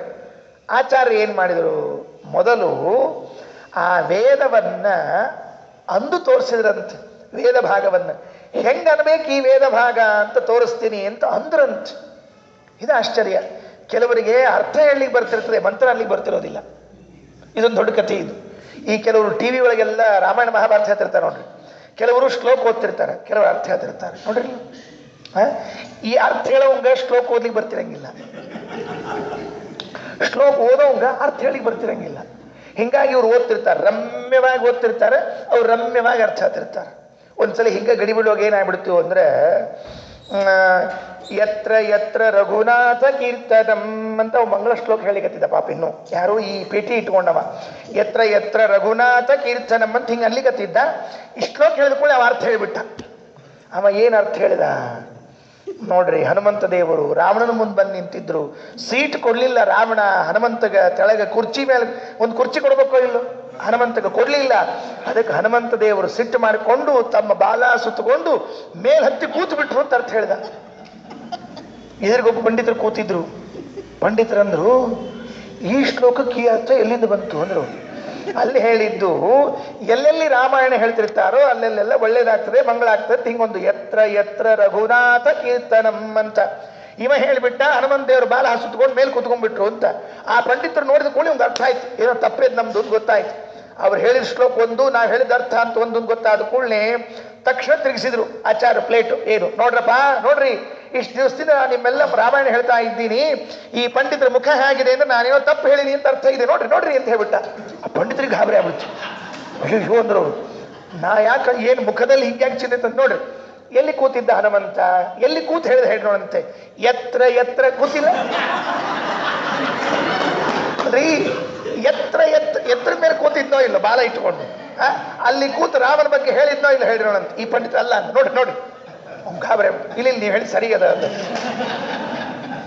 ಶ್ಲೋಕ ಓದೋವರಿಗೆ ಅರ್ಥ ಬರೋದಿಲ್ಲ, ಅರ್ಥ ಬರೋರಿಗೆ ಶ್ಲೋಕ ಓದ್ಲಿಕ್ಕೆ ಬರೋದಿಲ್ಲ. ಅದಕ್ಕೆ ಪ್ರಾಯ ಆನಂದ ತೀರ್ಥರಿಗೆ ವೇದ ಹೇಳಲಿಕ್ಕೆ ಬರ್ತಿರ್ಲಿಕ್ಕಿಲ್ಲ, ಅರ್ಥ ಮಾತ್ರ ಹೇಳ್ರಿ ಅಂದ್ರೆ ಏನು ಅಂದ್ರೆ ಹಂಗಲ್ಲಂತ. ಅದಕ್ಕೆ ವರ್ಣ ಸೌಷ್ಠವ ಗರಿಷ್ಠ ಮತೂರ್ಣಂ ತುಲ್ಯ ಮಾತ್ರ ಮತಿ ಮಾತ್ರ ಸುಲಕ್ಷ್ಮ ವ್ಯೂಢರಜ್ಜಲದ ಘೋಷವಮುಷ್ಯೋಚ್ಚಾರಣಂ ವಿದದಭ್ಯದಿತಾರ್ಥಂ ವರ್ಣ ಸೌಷ್ಠವ ಗರಿಷ್ಠ ಮತೂರ್ಣಂ ಹೇಳುವಾಗ ಅವಸರದಲ್ಲಿ ಹೇಳಬಾರ್ದಂತ, ಅವಸರದಲ್ಲಿ ಹೇಳಬಾರ್ದಂತ. ನೋಡ್ರಿ, ಅವಸರದಲ್ಲಿ ಹೇಳಿದ್ರೆ ಎದುರಿಗೆ ಕೂತವನಿಗೆ ಏನು ಅರ್ಥ ಆಗಬೇಕು? ಅತೂರ್ಣಂ, ಅವಸರದಲ್ಲಿ ಹೇಳಬಾರ್ದು, ಅವಸರ ಮಾಡಿ ಹೇಳಲಿಕ್ಕೆ ಹೋಗಬಾರ್ದು. ಮತ್ತೆ ವರ್ಣ ಸೌಷ್ಠವಂ, ವರ್ಣೋಚ್ಚಾರಣೆ ಮಾಡುವಾಗ ಸ್ಪಷ್ಟವಾಗಿ ವರ್ಣೋಚ್ಚಾರಣೆ ಮಾಡ್ಬೇಕಂತ. ನಾನಂತ ಇರೋದು ಭೀಮ ಅಂತಿದ್ರೆ ಭೀಮ ಅಂತ ಮಹಾಪ್ರಾಣ ಉಚ್ಚಾರಣೆ ಮಾಡಬೇಕು. ಬಲ ಅಂತಿರುವಾಗ ಅಲ್ಪ ಪ್ರಾಣ ಉಚ್ಚಾರಣೆ ಮಾಡಬೇಕು. ಇಲ್ಲಿ ಮಹಾಪ್ರಾಣ, ಅಲ್ಲಿ ಅಲ್ಪ ಪ್ರಾಣ. ಬಲ ಭೀಮ, ಕೆಲವರು ಅಂತಿರ್ತಾರೆ ಭಲೆ ಭಲೆ ಭೀಮ ಅಂತಿರ್ತಾರೆ. ಈ ನಾಟಕದಲ್ಲೆಲ್ಲ ಪಾಪ ಪ್ರಾಕ್ಟೀಸ್ ಮಾಡಿಸಿರ್ತಾರೆ. ಆ ಭೀಮನ ವರ್ಣನೆ ಮಾಡುವಾಗ ಭಲೆ ಭಲೆ ಭೀಮ ಏನು ಪ್ರಸಂಗ ಇಲ್ಲ, ಹಾಗಲ್ಬಾರದು. ಹೇಗಲ್ಬೇಕು? ವರ್ಣ ಸೌಷ್ಠವ ಗರಿಷ್ಠ ಮತೂರ್ಣಂ, ವರ್ಣ ಸೌಷ್ಠವ ಗರಿಷ್ಠ.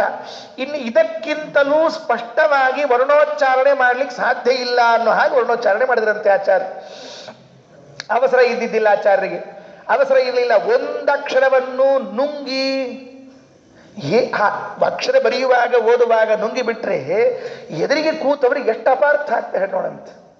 ನಾಳಿ ನೀಳಿ ಬೋಳಿ ಕಿಟ್ಟಿ ಅಂತ ಒಬ್ರು ಬರೆದಿದ್ರಂತೆ. ಈ ಅಕ್ಷರ ಬರೆದ್ರೆ ಓದವನಿಗೆ ಭಾರಿ ಕಷ್ಟ ಆಗ್ಬಿಡ್ತು. ಏನ್ ಬರೆದಿದ್ದಾರೆ ಇವರು? ನಾಳಿ ನೀಳಿ ಬೋಳಿ ಕಿಟ್ಟಿ ಅಂತ ಬರೆದು ಏನ್ ಅರ್ಥ ಇದು? ಈ ಅವಸರದ ನಳದ ನೀರು ಬಹಳ ಕಷ್ಟ, ಇದರ್ಥ ಇದಕ್ಕೆ. ಹೋಗಿ ಅದು ಅವಸರದಲ್ಲಿ ಹೇಳಿ ಅವಸರದಲ್ಲಿ ಬರೋದು ನಾಳಿ ನೀಳಿ ನಳದ ನೀರು ಬಹಳ ಕಷ್ಟ. ಹಿಂಗೆಲ್ಲ ಈ ಅವಸರದಲ್ಲಿ ಹೇಳಲಿಕ್ಕೆ ಹೋಗಬಾರ್ದು. ವರ್ಣ ಸೌಷ್ಠವ ಗರಿಷ್ಠ ಮತೂರ್ಣಂ. ವರ್ಣ ಸೌಷ್ಠವ ಗರಿಷ್ಠ, ವೇದೋಚ್ಚಾರಣೆ ಮಾಡುವಂತಹ ಸ್ಪಷ್ಟ ಉಚ್ಚಾರ ಅದು ಆಚಾರದಲ್ಲಿ. ಅವಸರ ಇದ್ದಿದ್ದಿಲ್ಲ. ತುಲ್ಯ ಮಾತ್ರ, ಮಾತ್ರ ಅಂತಿದೆ. ಹರಸ್ವ ದೀರ್ಘ ಪ್ಲುತ ಅಂತಿದೆ. ಆ ಹರಸ್ವ ದೀರ್ಘ ಪ್ಲುತಗಳನ್ನೆಲ್ಲ ಎಲ್ಲೆಲ್ಲಿ ಹೇಳ್ಬೇಕು ಹಂಗಂಗೆ ಹೇಳ್ಬೇಕಂತೆ. ಅತಿ ಮಾತ್ರ ಸುಲಕ್ಷ್ಮ. ಅದೇನು ಅಂದರೆ ಇಷ್ಟು ಚೆಂದಾಗಿ ಕೇಳ್ತಿತ್ತು, ಕೇಳುವಾಗ ಇಂಪಾಗಿತ್ತಂತೆ. ಆಹಾ, ಈ ವೇದ ಹಿಂಗೆ ಕೇಳ್ತಾ ಇದ್ರೆ ಹಿಂಗೇ ಇದ್ಬಿಡೋಣ ಅಂತ ಅನಿಸ್ಬೇಕಂತೆ. ಹಾಗೆ ವ್ಯೂಢಹೃತ ಆಚಾರ್ಯರು ಜಲದ ಘೋಷಂ, ಮೋಡ ಹೇಗೆ ಗಂಭೀರವಾಗಿ ಗುಡುಕ್ತದಲ್ಲ ಹಾಗೆ ಗಂಭೀರವಾಗಿ ಹೇಳಿ ಅರ್ಥ ಹೇಳಿ ಪ್ರಾರಂಭ ಮಾಡಿದ್ರಂತೆ. ಮೊದಲು ಆಚಾರ್ಯ ಏನು ಕೆಲಸ ಮಾಡಿದರು? ವೇದಗಳನ್ನ, ಆ ವೇದ ಭಾಗವನ್ನ ಅಂದ್ರಂತೆ. ವರ್ಣ ಸೌಷ್ಠವ ಗರಿಷ್ಠ ಮತೂರ್ಣಂ ತುಲ್ಯ ಮಾತ್ರ ಮತಿ ಮಾತ್ರ ಸುಲಕ್ಷ್ಮ ವ್ಯೂಢಹೃಜ್ಜಲದ ಘೋಷ ವಮುಷ್ಯೋಚ್ಚಾರಣಂ ವಿದದಭ್ಯದಿತಾರ್ಥಂ. ಹೇಗನ್ಬೇಕು ವೇದವನ್ನ? ಅಕ್ಷರಗಳನ್ನ ಹೇಳುವಾಗ ಬಾಯಲ್ಲಿ ಹೇಗೆ ಬಂದಿರಬೇಕು ಅಂತ ಕೇಳಿದ್ರೆ ಒಂದು ದೃಷ್ಟಾಂತ ಕೊಡ್ತದೆ ವೇದ ಭಾಗ. ಹೇಗೆ ಅಂತಂದ್ರೆ, ಈ ಬೆಕ್ಕಿರ್ತದಲ್ಲ, ಬೆಕ್ಕು ತನ್ನ ಮರಿಯನ್ನ ಹಲ್ಲಲ್ಲಿ ಹಿಡ್ಕೋತದೆ ಅದು, ಹೌದಾ? ಅದಕ್ಕೆ ಕೈ ಇಲ್ಲ ಪಾಪ. ಕೋತಿಗೆ ಕೈ ಇದೆ, ಬೆಕ್ಕಿಗೆ ಕೈ ಕಾಲು ಇಲ್ಲ, ಅದೆಲ್ಲ ಕಾಲೇ ಪಾಪ ಅವ್ರದ್ದು. ಹಾಗಾಗಿ ಆ ಮಗುವನ್ನ ಬಾಯಲ್ಲಿ ಹಿಡ್ಕೊಂಡಿರ್ತದೆ, ಹಿಡ್ಕೊಂಡು ಒಂದು ಜಾಗದಿಂದ ಇನ್ನೊಂದು ಜಾಗಕ್ಕೆ ಸಾಗಿಸ್ತದೆ. ಸಾಗಿಸುವಾಗ ಆ ಮರಿ ಹಿಡ್ಕೊಂಡಿದ್ರೆ ಮರಿಗೆ ಗಾಯ ಆಗಬಾರ್ದು ನೋಡ್ರಿ. ಹಲ್ಲಲ್ಲಿ ಹಿಡ್ಕೊಂಡಿರ್ತದೆ, ಹಲ್ಲಲ್ಲಿ ಹಿಡ್ಕೊಂಡಿರ್ತದೆ, ಆದ್ದರಿಂದ ಮರಿಗೆ ಗಾಯ ಆಗಬಾರ್ದು ಅಂಥೇಳಿ ಸುಮ್ಮನೆ ಹಿಡ್ಕೊಂಡ್ರೆ ಬಿದ್ದೋಗ್ಬಿಡ್ತದೆ. ಸುಮ್ಮನೆ ಹಿಂಗೆ ಹಿಡ್ಕೊಂಡಿದ್ರೆ, ಈ ಕೆಲವರು ಸುಮ್ಮನೆ ಬಟ್ಟೆ ಒಣ ಹಾಕಿ ಕ್ಲಿಪ್ ಹಿಂಗೆ ಸಿಗಿಸಿರ್ತಾರಲ್ಲ, ಹಾರಿ ಹೋಗ್ಬಿಡ್ತದೆ ಕ್ಲಿಪ್ ಸಮೇತ. ಹಂಗಲ್ಲ ಹಂಗೆ ಮಾಡಬಾರ್ದು. ಅಂದರೆ ಈ ಇದು ಇದೆಯಲ್ಲ, ಆ ಬಾಯಲ್ಲಿ ಹಿಡ್ಕೊಂಡಿರೋ ಮಗು ಬಿದ್ದಿರಬಾರ್ದು ಅಂಥೇಳಿ ಗಟ್ಟಿ ಹಿಡ್ಕೊಂಡ್ರೆ ಗಾಯ ಆಗಬಾರ್ದು. ಆದರೂ ಒಂದು ಜಾಗದಿಂದ ಇನ್ನೊಂದು ಜಾಗಕ್ಕೆ ತಗೊಂಡು ಹೋಗ್ಬೇಕು. ಎಷ್ಟು ಕಷ್ಟ ನೋಡ್ರಿ ಅಲ್ವಾ? ಇದು ದೃಷ್ಟಾಂತ ಹೇಳ್ತಾರೆ. ವೇದ ಅನ್ನುವಾಗ ಹೇಗನ್ಬೇಕು ಅಂದರೆ, ಉಚ್ಚಾರಣೆ ಮಾಡ್ಲಿಕ್ಕೆ ಹೇಳ್ಯಾರ ಅಂತ ಹೇಳಿ ಘಡ ಘಡ ಘಡ ಅಂತ ಎದುರಿಗೆ ಕೂತವರಿಗೆಲ್ಲ ಉಗುಳು ಸಿಡಿಸ್ಬಿಡೋದು ಕೆಲವರೆಲ್ಲ. ಭಾರಿ ಕಠಿಣ. ಕೆಲವರು ಅಂತಿರುವಾಗ ಘಡ ಘಡ ಅಂತ ಹೇಳಿ ಎದುರಿಗೆ ಕೂತವರಿಗೆಲ್ಲ ಇವರ ಬಾಯಿಯಿಂದ ಎಂಜಲ ಅಭಿಷೇಕ ಆಗ್ತಿರ್ತದೆ ಪಾಪ. ನನಗೊಬ್ಬರು ವೇದ ಹೇಳ್ಕೊಡ್ತಿದ್ರು, ಅವ್ರಿಗೆ ಇಲ್ಲ, ಇದ್ದಿದ್ರೆ ಬಿಡ್ತಿದ್ದಿಲ್ಲ, ಅವ್ರಿಲ್ಲ ಈಗ. ಅದಕ್ಕೆ ಏನಾಯಿತು, ಅವ್ರು ಹೋಗ್ಬಿಟ್ಟು ನಂಗೆ ಹೇಳ್ಕೊಟ್ಟದಕ್ಕೆ ಹೋದ್ರೇನ ಪಾಪ ಅವರು. ಅದಕ್ಕೆ ವೇದೋಚ್ಚಾರಣೆ ಮಾಡುವಾಗ ನಾವು ಅಲ್ಲಿ ಈ ಊರಲ್ಲಿ ದೇಸಾಯಿಗಲ್ಲಿ ಶ್ರೀನಿವಾಸನ ಗುಡಿ ಉಂಟು, ಅಲ್ಲಿ ಪಾಠಕ್ಕೆ ಹೋಗ್ತಿದ್ವಿ. ಅಲ್ಲಿ ಪಾಠಕ್ಕೆ ಹೋದಾಗ ಅಲ್ಲಿ ಅವ್ರು ಕೂಡಿಸ್ಬೇಕು. ಸಾಯಂಕಾಲ 4-5 ಗಂಟೆಗೆ ಪಾಠ. ಅವರು ಬಳಿ ಥಾ ತದ್ವ ಪೂಷೆ ಅಥ ಅಂದ್ಕೊಂಡು ಹಿಂಗೆ ಸಿಡಿಯೋದು ನಮಗೆಲ್ಲ. ಸಿಡಿದ ಕೂಡಲೇ ನಾವೇನು ಮಾಡ್ಬೇಕು? ಮನೆಯಲ್ಲಿ ಸಂಸ್ಕಾರ, ಎಂಜಿಲು ಸಿಡಿಸ್ಕೊಂಡ್ರೆ ನೀರು ಹಚ್ಕೋ ಏನು ಸಂಸ್ಕಾರ ಮನೆಯಲ್ಲಿ. ಅದು ಸರಿಯಾಗಿ ಏನಾಗಿರ್ತಿತ್ತು ಅಂದರೆ, ಅಲ್ಲೆಲ್ಲ ಊಟ ಆದಮೇಲೆ ಗುಡಿ ತೋದಿರ್ತಿದ್ದು, ಸ್ವಚ್ಛ ಹಾಕಿ ನೀರು ಆ ನೀರೆಲ್ಲ ಉಳಿದಿರ್ತಿತ್ತು, ಅಲ್ಲೇ ತೊಗೊಳ್ಳೋದು ಹಚ್ಕೊಳ್ಳೋದು, ಬಳಿ ಥಾ ತೊಗೊಳ್ತು. ಇವತ್ತಿಗೂ ಆ ದೃಶ್ಯ ನಂಗೆ ಕಣ್ಣಿಗಿದೆ. ನಾನು ಹೇಳ್ತಾರೆ ಸುಮಾರು 10ನೇ ವಯಸ್ಸಿಗೆ ಆದ ಘಟನೆ ಇದು. ನಾನು 10ನೇ ವಯಸ್ಸಿನಲ್ಲಿ ಅಂದರೆ, ಈ ಕೆಲವರಿಗೆ ಪಾಪ ವೇದೋಚ್ಚಾರಣೆ ಮಾಡುವಾಗ ಅದೆಲ್ಲ ಬಂದ್ಬಿಡ್ತದೆ. ಹಂಗೆ ಗಟ್ಟಿ ಅನ್ರಿ ಅಂಥೇಳಿ ಉಗುಳು ಸಿಡಿಸೋ ಹಾಗಿಲ್ಲ, ಇದು ದೊಡ್ಡ ಕಥೆ. ಹಾಗಾದರೆ ನಿಧಾನಕ್ಕೆ ಅನ್ನೋಣ ಅಂತ ಹೇಳಿದ್ರೆ ಶಬ್ದವೇ ಕೇಳಿಸೋದಿಲ್ಲ ಹೊರಗಡೆಗೆ. ಕೆಲವರು ಅಂತಿರ್ತಾರೆ, ಏನದು ಅರ್ಥ ಆಗೋದು? ನೀ ಏನಲ್ಲಿಗೆ ತಿಂತ ಯಾರಿಗೆ ಅರ್ಥ ಹಾಕ್ಬೇಕು? ಮೊನ್ನೆ ಎಲ್ಲೋ ಫೇಸ್ಬುಕ್ಕಲ್ಲಿ ಒಂದು ವಿಡಿಯೋ ಹಾಕಿದ್ರು. ಈ ಎಲ್ಲೋ ನೇಪಾಳದಲ್ಲೋ ಎಲ್ಲೋ ಒಂದು ಕಡೆಗೆ ಅವ್ನು ಪೂಜೆ 1 ಗಂಟೆಯಿಂದ ಪೂಜೆ ಮಾಡತಕ್ಕಂತಾರೆ. ಅವರು ಕೂತವ್ರಿಗೆ ಏನು ಅಂತ ಹೇಳ್ತಾರೆ ಗೊತ್ತಿಲ್ಲ. ಆ ಪಾಪ ವಿಡಿಯೋ ಮಾಡಿಬಿಟ್ರು. ಅದಕ್ಕೆ ಏನಲ್ಲಿಗೆ ಪುಣ್ಯ ಬಾ ಹೇಳಿದ್ರೆ ಹೇಳೋದ್ರೆ ಗೊತ್ತಿಲ್ಲ ಅವ್ರಿಗೆ. ಇಂತಹ ಪರಿಸ್ಥಿತಿ ವೇದಗಳೆಲ್ಲ ಹಿಂಗಾಗಿ ಹೋಗ್ಬಿಟ್ಟಿದೆ. 800 ವರ್ಷದ ಹಿಂದೆ ಆಚಾರ್ಯರು ವೇದೋಚ್ಚಾರಣೆ ಮಾಡಿದರೆ ವರ್ಣ ಸೌಷ್ಠವ ಗರಿಷ್ಠ ಮತೂರ್ಣಂ ತುಲ್ಯ ಮಾತ್ರ ಮತಿ ಮಾತ್ರ ಸುಲಕ್ಷ್ಮ ವ್ಯುಢರ್ಜಲದ ಘೋಷ ಮಮುಷ್ಯೋಚ್ಚಾರಣಂ ವಿರದಭ್ಯತಿತಾರ್ಥಂ. ಶಾಸ್ತ್ರದಲ್ಲಿ ವೇದೋಚ್ಚಾರಣೆಗೆ ಅಂತ ಒಂದು ಕ್ರಮ ಇದೆ. ಹೆಂಗೆ ಹೇಳಬೇಕು, ಹೆಂಗೆ ಹೇಳಬಾರ್ದು. ವೇದವನ್ನೇ ಹೆಂಗೆ ಹೇಳಬಾರ್ದು ಅಂದರೆ ಗೀತಿ ಶೀಘ್ರೀ ಶಿರಃಕಂಪಿ ಯಥಾ ಲಿಖಿತ ಪಾಠಕಃ ಅನರ್ಥಜ್ಞೋಲ್ಪಕಂಠಶ್ಚ ಷಡೇತೆ ಪಾಠಕಾಧಮಾಃ. ಈ 6 ಜನ ಮಾತ್ರ ವೇದ ಅನಬಾರ್ದಂತೆ. ಹಿಂಗೆ ಅನಬಾರ್ದು. 6 ಜನ, ಈ 6 ರೀತಿಯಿಂದ ವೇದಗಳನ್ನು ಅನಬಾರ್ದು. ಹೆಂಗೆ ಅಂದರೆ ಗೀತಿ ಅವನ ಪಾಪ ಯಾವಾಗ ಹೇಳಬೇಕಾದ್ರೂ ಊ ಅಂತ ಸೇರಿಸಿ ಹೇಳ್ತಿರ್ತಾನೆ. ಅವನಿಗೆ ಸರಳ ಶಬ್ದ ಹೇಳಿಕ್ಕೆ ಬರೋದೇ ಇಲ್ಲ. ರಾಮನು ಬಂದನು ಗೋವಿಂದ. ಗೀತಿ ಇದು ಅಲ್ಲಲ್ಲ, ಇದು ನಂದಲ್ಲ ಸ್ವಾಮಿ, ನಂದು ಅಂತ ತಿಳಿಬೇಡ್ರಿ. ನಾನು ಯಾವುದು ಇಲ್ಲಿ ಅವರು ನಿಮಗೆ ಕೊಟ್ಟಂತ ಹೇಳ್ತೀನಿ. ಬೇಕಾದ್ರೆ ನಿಮಗೆ ಪುಸ್ತಕ ಇದೆ, ಆಮೇಲೆ ಓದ್ಕೊಳ್ರಿ. ನೋಡ್ರಿ, ವೇದಾಂಗ ಅಂತ ಒಂದು ಪುಸ್ತಕ ಇದು. ಇದರಲ್ಲಿ ಕೊಟ್ಟಿದ್ದಾರೆ ಅವರು. ವೇದಾಂಗ ಪುಸ್ತಕದಲ್ಲಿ ಹೇಗೆ ಅಂದರೆ ಅದು ಶಾಸ್ತ್ರದಲ್ಲಿ ಇದ್ದ ಮಾತದು. ಗೀತಿ ಒಬ್ಬರು. ಇನ್ನು ಶೀಘ್ರಿ ಹೇಳ್ಬಿಟ್ಟಿದ್ದೀನಿ ಆವಾಗ, ಅವಸರದಲ್ಲಿ ಹೇಳ್ತಿರೋದು. ಅದು ಒಂದು ಅಕ್ಷರ ಆದಮೇಲೆ ಇನ್ನೊಂದು ಅಕ್ಷರ ಬರಬೇಕು. ಹಾಗೆ ಬರದೇ ಹೋದರೆ ಈ ಟ್ರೈನ್ ಆಕ್ಸಿಡೆಂಟ್ ಆದಾಗ ಒಂದು ಡಬ್ಬಿ ಮೇಲೆ ಇನ್ನೊಂದು ಡಬ್ಬಿ ಏರಿರ್ತದಲ್ಲ, ಹಾಗೆ ಒಂದು ಅಕ್ಷರದ ಮೇಲೆ ಇನ್ನೊಂದು ಅಕ್ಷರ ಏರ್ಬಿಟ್ಟಿರ್ತದೆ ಅಷ್ಟೇ. ಶೀಘ್ರೀ. ಇನ್ನೊಬ್ರು ಇರ್ತಾರಂತೆ ಶಿರಃಕಂಪಿ. ಮಾತಾಡುವಾಗ ತಲೆ ಅಲ್ಲಾಡ್ಸ್ಕೊಂಡು ಮಾತಾಡ್ತಿರ್ತಾರೆ ಪಾಪ. ಕೆಲವು ಅವ್ರಿಗೆ ಬರೋದೇ ಇಲ್ಲ, ಸರಳವಾಗಿ ಮಾತಾಡ್ಲಿಕ್ಕೆ ಬರೋದಿಲ್ಲ. ವೇದ ಅನ್ಬೇಕಾದ್ರೆ ತಲೆ ಅಲ್ಲಾಡಿಸ್ಬಾರ್ದು. ಕೆಲವರಿಗೆಲ್ಲ ಹಂಗೆ ಅಭ್ಯಾಸ ಮಾಡಿಸ್ಬಿಟ್ರೆ, ಮ್ಯಾಲಿನ ಸ್ವರ ಮ್ಯಾಲೆ ಹೇಳು, ಕೆಳಗಿನ ಸ್ವರ ಕೆಳಗೆ ಹೇಳು ಅಂತೇಳಿ. ನಮಗೆಲ್ಲ ಹಂಗೆ ಹೇಳಿದ್ರು ಬಾಲ್ಯದಲ್ಲಿ, ಹಂಗೆ ಹೇಳಬಾರ್ದು. ಸರ್ವಾತ್ಮ ನೋಡು, ಸ್ವರ ಮೇಲದಲ್ಲಿ ಮೇಲೆ ಹೇಳು, ಅಗ್ನಿಮೀಳೆ ಕೆಳಗಡೆ ಹಂಗನಬಾರ್ದು. ತಲೆ ಅಲ್ಲಾಡಿಸ್ಬಾರ್ದು. ಶಿರಃಕಂಪಿ. ನಾನು ಹೇಳಿದ್ದೆ, ನಮ್ಮ ಮಾತಾಮಹರು ಒಂದು ಕಥೆ ಹೇಳಿದ್ದೆ, ನಿಮಗೆ ಹೇಳಿದ್ದೆ ನಾನು ಹಿಂದೆ ಹೇಳುವಾಗ, ನೆನಪು ಮಾಡ್ತೀನಿ ಮತ್ತೆ. ನಮ್ಮ ಅಜ್ಜ ಅವರು ಒಂದು ಕಥೆ ಹೇಳಿದರು. ಈ ಸೋಸ್ಲೆ ವ್ಯಾಸರಾಜ ಮಠದ ಶ್ರೀಪಾದಂಗಳವರು ವಿದ್ಯಾವಾಚಸ್ಪತಿ ಇರ್ತಾರಿದ್ರಲ್ಲ, ಅವ್ರಿಗೆ 14ನೇ ವರ್ಷ. ಅವರಿಗೆ ಅವರು ಮಂತ್ರಾಲಯಕ್ಕೆ ಬಂದಿದ್ರಂತೆ. ರಾಯರ ಸನ್ನಿಧಾನದಲ್ಲಿ ಬಂದಾಗ ನಮ್ಮ ತಾತನಿಗೂ ಅವರಿಗೂ ಸಖ್ಯ, ಏಕವಚನದಲ್ಲಿ ಮಾತಾಡೋದು. ನೋಡು ಕೃಷ್ಣ, ಇವತ್ತು ವೇದ ಅಂತೀನಿ ಬಾ ಅಂತ ಹೇಳ್ಬೇಕಂತ ನಮ್ಮ ತಾತ ಹೇಳಿದ್ರು. ನೋಡಿದ್ರೆ ಅವ್ರಿಗೆ ನೆನಪುಂಟು. ಹೋಗಿ ಕೂತ್ರೆ ಹೆಂಗಂದ್ರು ವೇದ. ಅವರು ವಿದ್ಯಾವಾಚಸ್ಪತಿ ತೀರ್ಥರು ಅಂದರೆ ಸ್ವಚ್ಛ ತಲೆ ಮಾಡಿಸ್ಕೊಂಡಿದ್ರಂತೆ. ತಲೆ ಬೋಳಿಸ್ಕೊಂಡು ಒಂದು ನಿಂಬೆಹಣ್ಣು ತಂದು ತಲೆ ಮೇಲೆ ಇಟ್ಕೊಂಡು ಹಿಂಗೆ ಕೂತು ವೇದ ಅಂತಿದ್ರೆ ನಿಂಬೆಹಣ್ಣು ಅಳಗಾಡ್ಲಿಲ್ವಂತೆ. ಅಷ್ಟು ಚೆನ್ನಾಗಿ ವೇದ ಅಧ್ಯಯನ ಮಾಡಿದ್ರಂತೆ. ನಮ್ಮ ತಾತ ಹೇಳಿದ್ರಿ ಕಥೆ ಇರೋನ ಹತ್ರ. ವೇದ ಹಂಗನ್ಬೇಕು, ತಲೆ ಅಳ್ಳಾಡಿಸ್ಬಾರ್ದು, ಹಿಂಗೆಲ್ಲ ಮಾಡಬಾರ್ದು. ಗೀತಿ ಶೀಘ್ರೀ ಶಿರಃಕಂಪಿ. ಇನ್ನು ಕೆಲವರು ಇರ್ತಾರೆ ಯಥಾ ಲಿಖಿತ ಪಾಠಕಃ. ಇಲ್ಲೇನು ಬರೆದ್ರೆ ಅದನ್ನು ಓದ್ಬಿಡೋದು. ಅದು ತಪ್ಪು ಸರಿಯೋ ಏನು ನೋಡೋಂಗಿಲ್ಲ.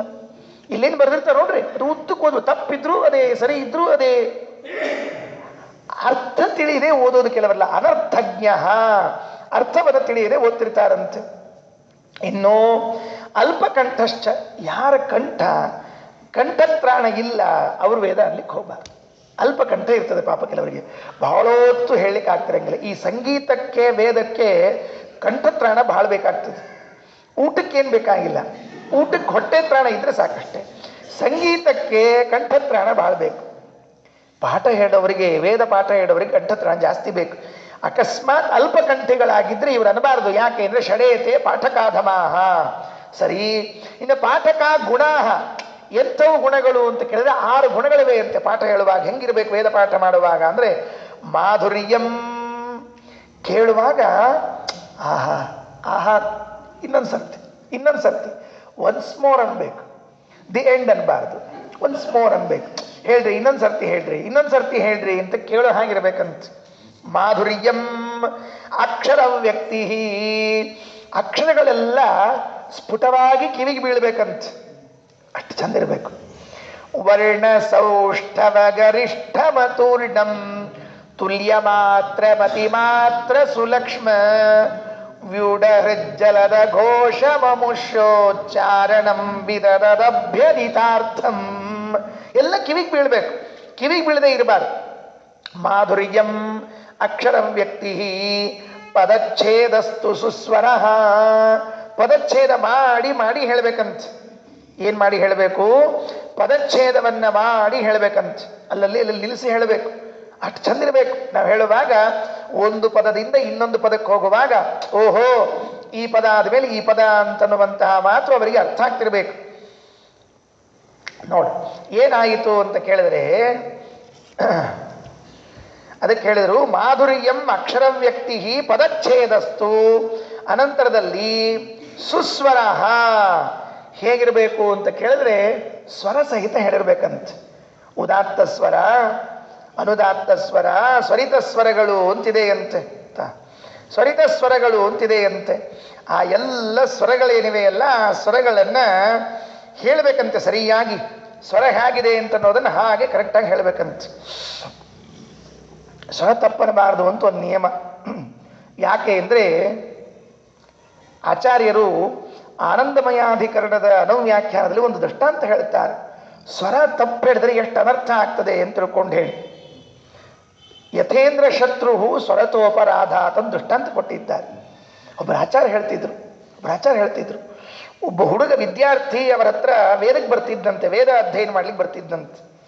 ಬಂದಾಗ ಅವರು ಈ ವೇದ ಹೇಳುವಾಗೆಲ್ಲ ತಪ್ಪುತ್ತಿದ್ದಂತೆ.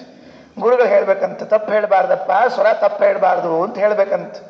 ಅವನಿಗೆ ಎಷ್ಟು ಹೇಳಿದ್ರು ಅಷ್ಟೇ ಹಣೆ ಬರಹ, ಕೆಲವರೆಲ್ಲ ತಿದ್ದುಕೊಳ್ಳೋದೇ ಇಲ್ಲ, ಹಾಗೆ ಉಳಿದ್ಬಿಟ್ಟಿತ್ತು. ಒಂದು ದಿವಸ ಆಚಾರ್ಯರು ಪೂಜೆ ಮಾಡುವ ಕಾಲಕ್ಕೆ ಇವನು ಬಂದ. ಆಚಾರ್ಯ ಪೂಜೆ ಕೂತಾಗ ಯಾಕೆ ಬಿಡಬೇಕು, ಒಳ್ಳೆ ಸಮಯ, ಪಾಠ ಹೇಳಿದ್ರೆ ಆಯಿತು ಅಂತ ಹೇಳಿಕ್ಕೆ ಶುರು ಮಾಡಿದ್ರಂತೆ. ನೋಡಪ್ಪ ಹೇಳು ಅಂದರು. ಅಲ್ಲೂ ತಪ್ಪು ಸ್ವರ ಹೇಳಿದ. ಆಚಾರು ತಿದ್ಲಿಕ್ಕೆ ಹೋಗೋ ಗಡಿಬಿಡಿಯಲ್ಲಿ ಗಂಟಿ ಎಡಗೈಯಿಂದ ಬಲಗೈಗೆ ಬಂದು ಹಲಗೆ ಆರ್ತಿ ಬಲಗೈಯಿಂದ ಎಡಗೈಗೆ ಹೋಗ್ಬಿಡ್ತು.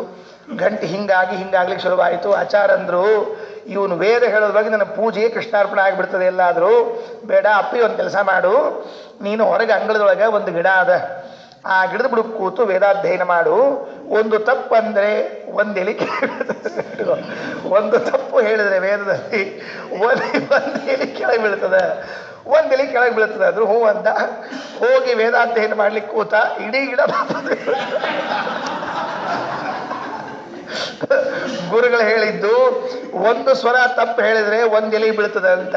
ಇವ ವೇದ ಅಂದ್ಕೊಳ್ಳೆ ಗಿಡ ಕೆಲಸ ಅಂದ್ರೆ ಎಷ್ಟು ತಪ್ಪಂದ್ರೆ ಬೇಡ ವಿಚಾರ ಮಾಡಿ. ಸರ್ವಾತ್ಮನ ವೇದ ಅನ್ನಬಾರ್ದಿಗೆಲ್ಲ ಭಾರಿ ಕಠಿಣ ಇವೆಲ್ಲ. ಆಚಾರ್ಯ ಹೇಳಿದ ಕಥೆ ಇದು ನನಗೂ ಗೊತ್ತಿರಲಿಲ್ಲ ಪಾಪ. ಇದು ಆಮೇಲೆ ಕೇಳ್ಕೊಂಡ್ಮೇಲೆ ನಮಗೂ ಜ್ಞಾನೋದಯ ಆಯಿತು. ಇನ್ನ ಸುಸ್ವರ ಧೈರ್ಯಂ, ವೇದ ಹೇಳುವಾಗ ಧೈರ್ಯ, ಭಾರಿ ಧೈರ್ಯ ಬೇಕು ವೇದೋಚ್ಚಾರಣೆ ಮಾಡುವಾಗ. ಲಯ ಸಮರ್ಥಂ, ಲಯ ಇರಬೇಕಂತೆ ಅದಕ್ಕೊಂದು. ಷಡೇತೆ ಪಾಠಕ ಗುಣ, ಇವೆಲ್ಲ ಪಾಠದ ಗುಣಗಳು ಅಂತ ಹೀಗೆ ಹೇಳಿದ್ದಾರೆ. ಇರ್ಲಿ. ವರ್ಣ ಸೌಷ್ಠವ ಗರಿಷ್ಠ ಮತೂರ್ಣಂ ತುಲ್ಯ ಮಾತ್ರ ಮತಿ ಮಾತ್ರ ಸುಲಕ್ಷ್ಮ ವ್ಯೂಢರಜ್ಜಲದ ಘೋಷವ ಮುಷ್ಯೋಚ್ಚಾರಣಂ ವಿದದಭ್ಯದಿತಾರ್ಥಂ. 3ನೇ ಶ್ಲೋಕ. ಲಕ್ಷಣಾನ್ವಿತತಯಾ ವಚನೇಸ್ಮಿನ್ ದೇವತಾ ಗುರುಮಸಾವತಿಶೇತೆ ಮನಮಿತ್ಯಪಿ ವಿಧಾಯ ಧಿಯಾತೆ ತತ್ತು ಸೂಕ್ತಮಪರಾರ್ಥಮವೋಚನ್. ಆಚಾರ್ಯರು ವೇದೋಚ್ಚಾರಣೆಯನ್ನ ಮಾಡಿ ಅದರ ಅರ್ಥವನ್ನು ಹೇಳಿದರು. ಹಿಂದಿನ ಶ್ಲೋಕದಲ್ಲೇ ವಿಧದತ್ ಅಭ್ಯದಿತ ಅರ್ಥಂ, ಅರ್ಥಂ ಅಭ್ಯದತ್, ಅರ್ಥವನ್ನು ಹೇಳಿಬಿಟ್ರು. ವೇದವನ್ನ ಮೊದಲು ಚೆಂದಾಗಿ ಹೇಳಿ ಆಮೇಲೆ ಆ ವೇದದ ಅರ್ಥವನ್ನು ಹೇಳಿ ಮುಗಿಸ್ಬಿಟ್ರು. ಈ ಪಂಡಿತರಿಗೆ ಆಶ್ಚರ್ಯ ಆಯಿತು. ಏನು ಚಂದ ಹೇಳಿದ್ರು ಇವರೆಲ್ಲ ವೇದವನ್ನ. ಆ ಚಂದವಾದ ವೇದೋಚ್ಚಾರಣೆ ಕೇಳಿದಾಗ ಅವ್ರಿಗೆ ಮನಸ್ಸಲ್ಲಿ ಒಂದು ಬಂತಂತೆ, ಇವರು ವೇದ ಅನ್ನೋದು ನೋಡಿದರೆ ದೇವತೆಗಳ ಗುರುಗಳಿದ್ದಾರಲ್ಲ ಬೃಹಸ್ಪತ್ಯಾಚಾರ್ಯರು, ಅವರು ಇವ್ರ ಹತ್ರ ಪಾಠಕ್ಕೆ ಬರಬೇಕು. ದೇವತಾ ಗುರು ಮಸಾವತಿಶೇತೆ, ದೇವತಾ ಗುರುಗಳಾದ ಬೃಹಸ್ಪತ್ಯಾಚಾರ್ಯರು ಅವರನ್ನ ಮೀರಿಸಿ ಬಿಟ್ಟಿದ್ದಾರೆ ಆನಂದ ತೀರ್ಥರು. ಯಾವುದರಲ್ಲಿ? ವೇದೋಚ್ಚಾರಣೆಯಲ್ಲಿ, ವೇದ ಅರ್ಥ ಹೇಳುವುದರಲ್ಲಿ. ಹಾಗಾಗಿ ವೇದೋಚ್ಚಾರಣೆ, ವೇದಾರ್ಥವನ್ನೇ ಹೇಳುವುದರಲ್ಲಿ ಬೃಹಸ್ಪತ್ಯಾಚಾರ್ಯರನ್ನೇ ಮೀರಿಸಿದವರು. ಯಾಕೆ? ಲಕ್ಷಣಾನ್ವಿತತಯ ವಚನೇಸ್ಮಿನ್, ಲಕ್ಷಣದಿಂದ ಕೂಡಿರುವಂತಹ ಮಾತುಗಳನ್ನು, ವೇದಗಳನ್ನು ಇವರು ಹೇಳ್ತಾ ಇದ್ದಾಗ ಅವರಿಗೆ ಪರಮಾನಂದ ಆಗಿ ದೇವಗುರುಗಳಾದ ಬೃಹಸ್ಪತ್ಯಾಚಾರ್ಯರು ಕೂಡ ಇಷ್ಟು ಸೊಗಸಾಗಿ ಹೇಳಲಿಕ್ಕಿಲ್ಲ, ಅವರೆಲ್ಲ ನಿಮ್ಮ ಹತ್ರ ಪಾಠಕ್ಕೆ ಬರಬೇಕು. ಮಾನಂ ಇತ್ಯಪಿ ವಿಧಾಯ, ಇಷ್ಟು ಗೌರವ ನೀಡಿ ಮನಸ್ಸಿನಲ್ಲಿ ಧಿಯಾತೆ, ಹೊರಗೆ ಹೇಳಲಿಲ್ಲ. ನೀವು ಭಾಳ ಚಂದ ಹೇಳಿದ್ರಿ, ನೀವು ಭಾಳ ಚಂದ ಹೇಳಿಬಿಟ್ರಿ, ಬೃಹಸ್ಪತ್ಯಾಚಾರ್ಯನು ಮೀರಿಸಿದ್ರಿ ಅಂತ ತಿಳ್ಕೊಂಡು ಹೇಳಿ ಬಾಯಲ್ಲಿ ಹೇಳಲಿಲ್ಲ, ಮನಸ್ಸಲ್ಲಿ ಅಂದ್ಕೊಂಡ್ರು. ಕೆಲವೆಲ್ಲ ಹಾಗೆ ಇರ್ತದೆ. ಅನ್ಕೊಂಡಿದ್ದ ಆಚಾರ ಮನಸ್ಸಿನಾಗಿತ್ತು ನೋಡ್ರಿ ನಿಮ್ಮ ಬಗ್ಗೆ ಅಂತಿರ್ತಾರೆ.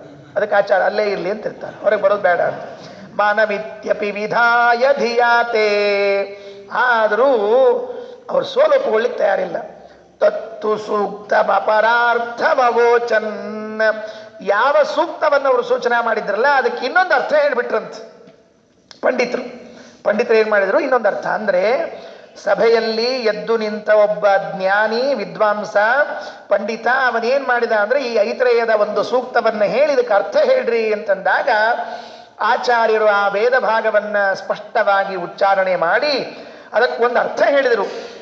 ಅದರ ಅರ್ಥ ಉಚ್ಚಾರಣೆಯನ್ನ ಕೇಳಿ ಮನಸ್ಸಿನಲ್ಲೇ ಗೌರವ ನೀಡಿದ ಈ ಸಭೆ ಸೋಲೊಪ್ಪಿಕೊಳ್ಳಿಕ್ಕೆ ತಯಾರಾಗದೆ, ಅವರೂ ವೇದಾಂಗಗಳನ್ನು ಅಧ್ಯಯನ ಮಾಡಿದವರಲ್ಲ, ಇನ್ನೊಂದು ಅರ್ಥ ಹೇಳಿದ್ರಂತೆ. ಈಗ ಬಿತ್ತಲ್ಲ ಗದ್ಲ, ಅವರು ಹೇಳಿದ ಅರ್ಥ ಸರಿಯೋ ಇವರು ಹೇಳಿದ ಅರ್ಥ ಸರಿಯೋ? ವಿದ್ವಾಂಸರಂತಾರೆ ಇದು ಅರ್ಥ ಅಂತ, ಶ್ರೀಮದಾಚಾರ್ಯಂದ್ರು ಅದು ಅರ್ಥ. ಹೇಗೆ ನಿರ್ಣಯ ಮಾಡಬೇಕು? ಆಚಾರ್ಯರ ಔದಾರ್ಯವೇ ಇಲ್ಲಿ ಗೊತ್ತಾಗೋದು. ಎಷ್ಟು ಔದಾರ್ಯ ಆಚಾರದು! ಖಂಡನೆ ಮಾಡಲಿಲ್ಲ ಆಚಾರ್ಯರು. ನೀವು ಹೇಳಿದ ವೇದಾರ್ಥ ತಪ್ಪು ಅನ್ನಲಿಲ್ಲ, ನಾನು ಹೇಳಿದ್ದು ತಪ್ಪು ಅನ್ನಲಿಲ್ಲ. ಮತ್ತೇನು ಇದರದ ಮಧ್ಯದಲ್ಲಿ ಹೊಂದಿಸ್ಬೇಕಲ್ಲ. ಈಗ ಆ ಪಂಡಿತರೆಲ್ಲ ಹೇಳ್ತಾ ಇದ್ದಾರೆ ಇದು ವೇದದ ಅರ್ಥ ಸೂಕ್ತ ಅರ್ಥ ಅಂತ, ಆಚಾರ್ಯ ಒಂದು ಅರ್ಥ ಹೇಳ್ಬಿಟ್ರು. ಒಂದು ವೇದಕ್ಕೆ ಎರಡೆರಡು ಅರ್ಥ ಹೇಗಾಗಬೇಕು? ಒಂದು ವಾಕ್ಯಕ್ಕೆ ಒಂದು ಅರ್ಥ ಇರ್ತದೆ, ಎರಡು ಅರ್ಥ ಹೇಗೆ ಬರಬೇಕು ವೇದಕ್ಕೆ ಅಂದ್ರೆ ಆಚಾರ್ಯರ ಹೃದಯ ವೈಶಾಲ್ಯ. ಪ್ರಾಮಾಣಿಕವಾಗಿ ವೇದಾಧ್ಯಯನ ಮಾಡಿದವರು ಪಂಡಿತರು, ಅವರ ಬಗ್ಗೆ ಕೇಳಿದ್ರು. ಆಚಾರ್ಯ ಸರ್ವಜ್ಞರಾದ್ರಿಂದ ಗೊತ್ತಿತ್ತು. ಹಾಗಾಗಿ ಅವರ ಅರ್ಥವನ್ನ ತಳ್ಳಿ ಹಾಕಲಿಲ್ಲ.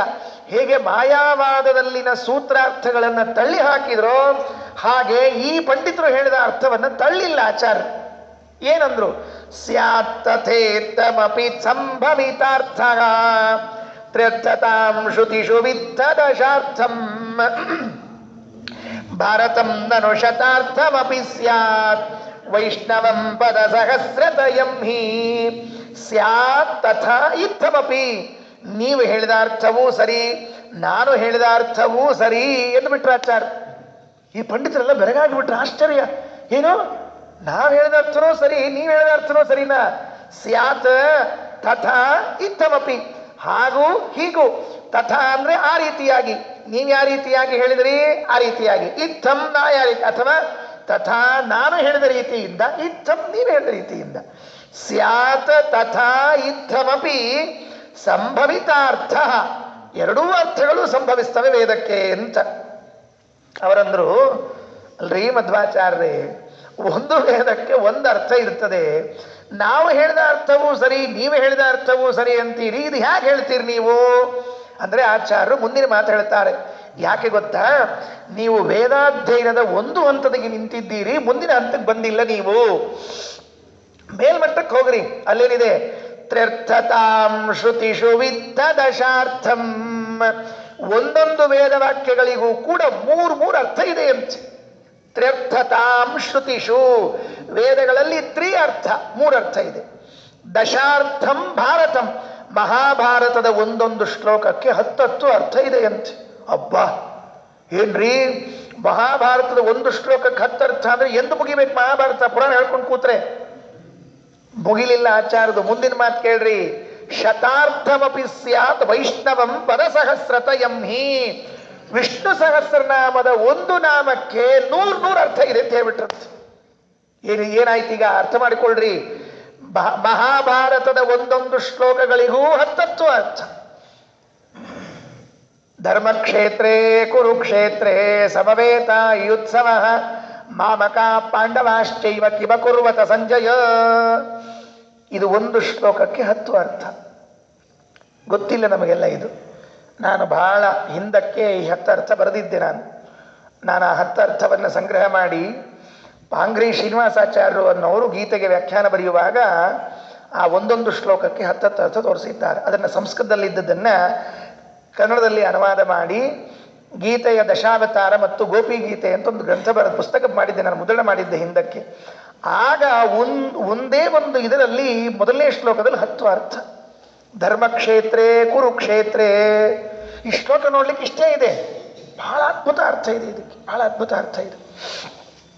ಇರಲಿ, ಮತ್ತೊಂದು ಪ್ರಸಂಗದಲ್ಲಿ ಹೇಳ್ತೀನಿ ಅದನ್ನೆಲ್ಲ. ಹಾಗಾಗಿ ಏನಾಯಿತು ಅಂದರೆ ಭಾರತಂ ಮಹಾಭಾರತದ ಒಂದೊಂದು ಶ್ಲೋಕಕ್ಕೆ 10 ಅರ್ಥ.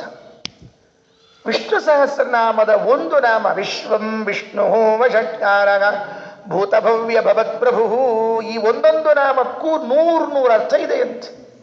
ವೇದ ಒಂದಕ್ಕೆ 3 ಅರ್ಥ ಇದೆಯಂತೆ. ಇದು ಆಚಾರ್ಯರು ತಾವು ಹೇಳಿದ್ದಲ್ಲ, ಸ್ಕಂದ ಪುರಾಣದಲ್ಲಿ ವೇದವ್ಯಾಸ ದೇವರು ಹೇಳಿದ ವಾಕ್ಯವನ್ನು ಉದಾಹರಣೆ ಮಾಡ್ತಾರೆ ಆಚಾರ್ಯರು ತಮ್ಮ ಗೀತಾ ಭಾಷ್ಯ ಗೀತಾ ತಾತ್ಪರ್ಯಗಳಲ್ಲಿ. ಯಾರ ಹತ್ರ ಭಾವಪ್ರಕಾಶಿಕ ಇದೆ ಅದನ್ನು ನೋಡ್ಕೊಳ್ರಿ. ತ್ರಯೋರ್ಥ ಸರ್ವವೇದೇಶು ದಶಾರ್ಥ ಸರ್ವಭಾರತೆ ವಿಷ್ಣು ಸಹಸ್ರನಾಮಾಪಿ ನಿರಂತರ ಶತಾರ್ಥಕಂ. ನಾರಾಯಣ ಪಂಡಿತಾಚಾರ್ಯರು ಪ್ರಮಾಣವನ್ನು ಕೊಟ್ಟಿದ್ದಾರೆ.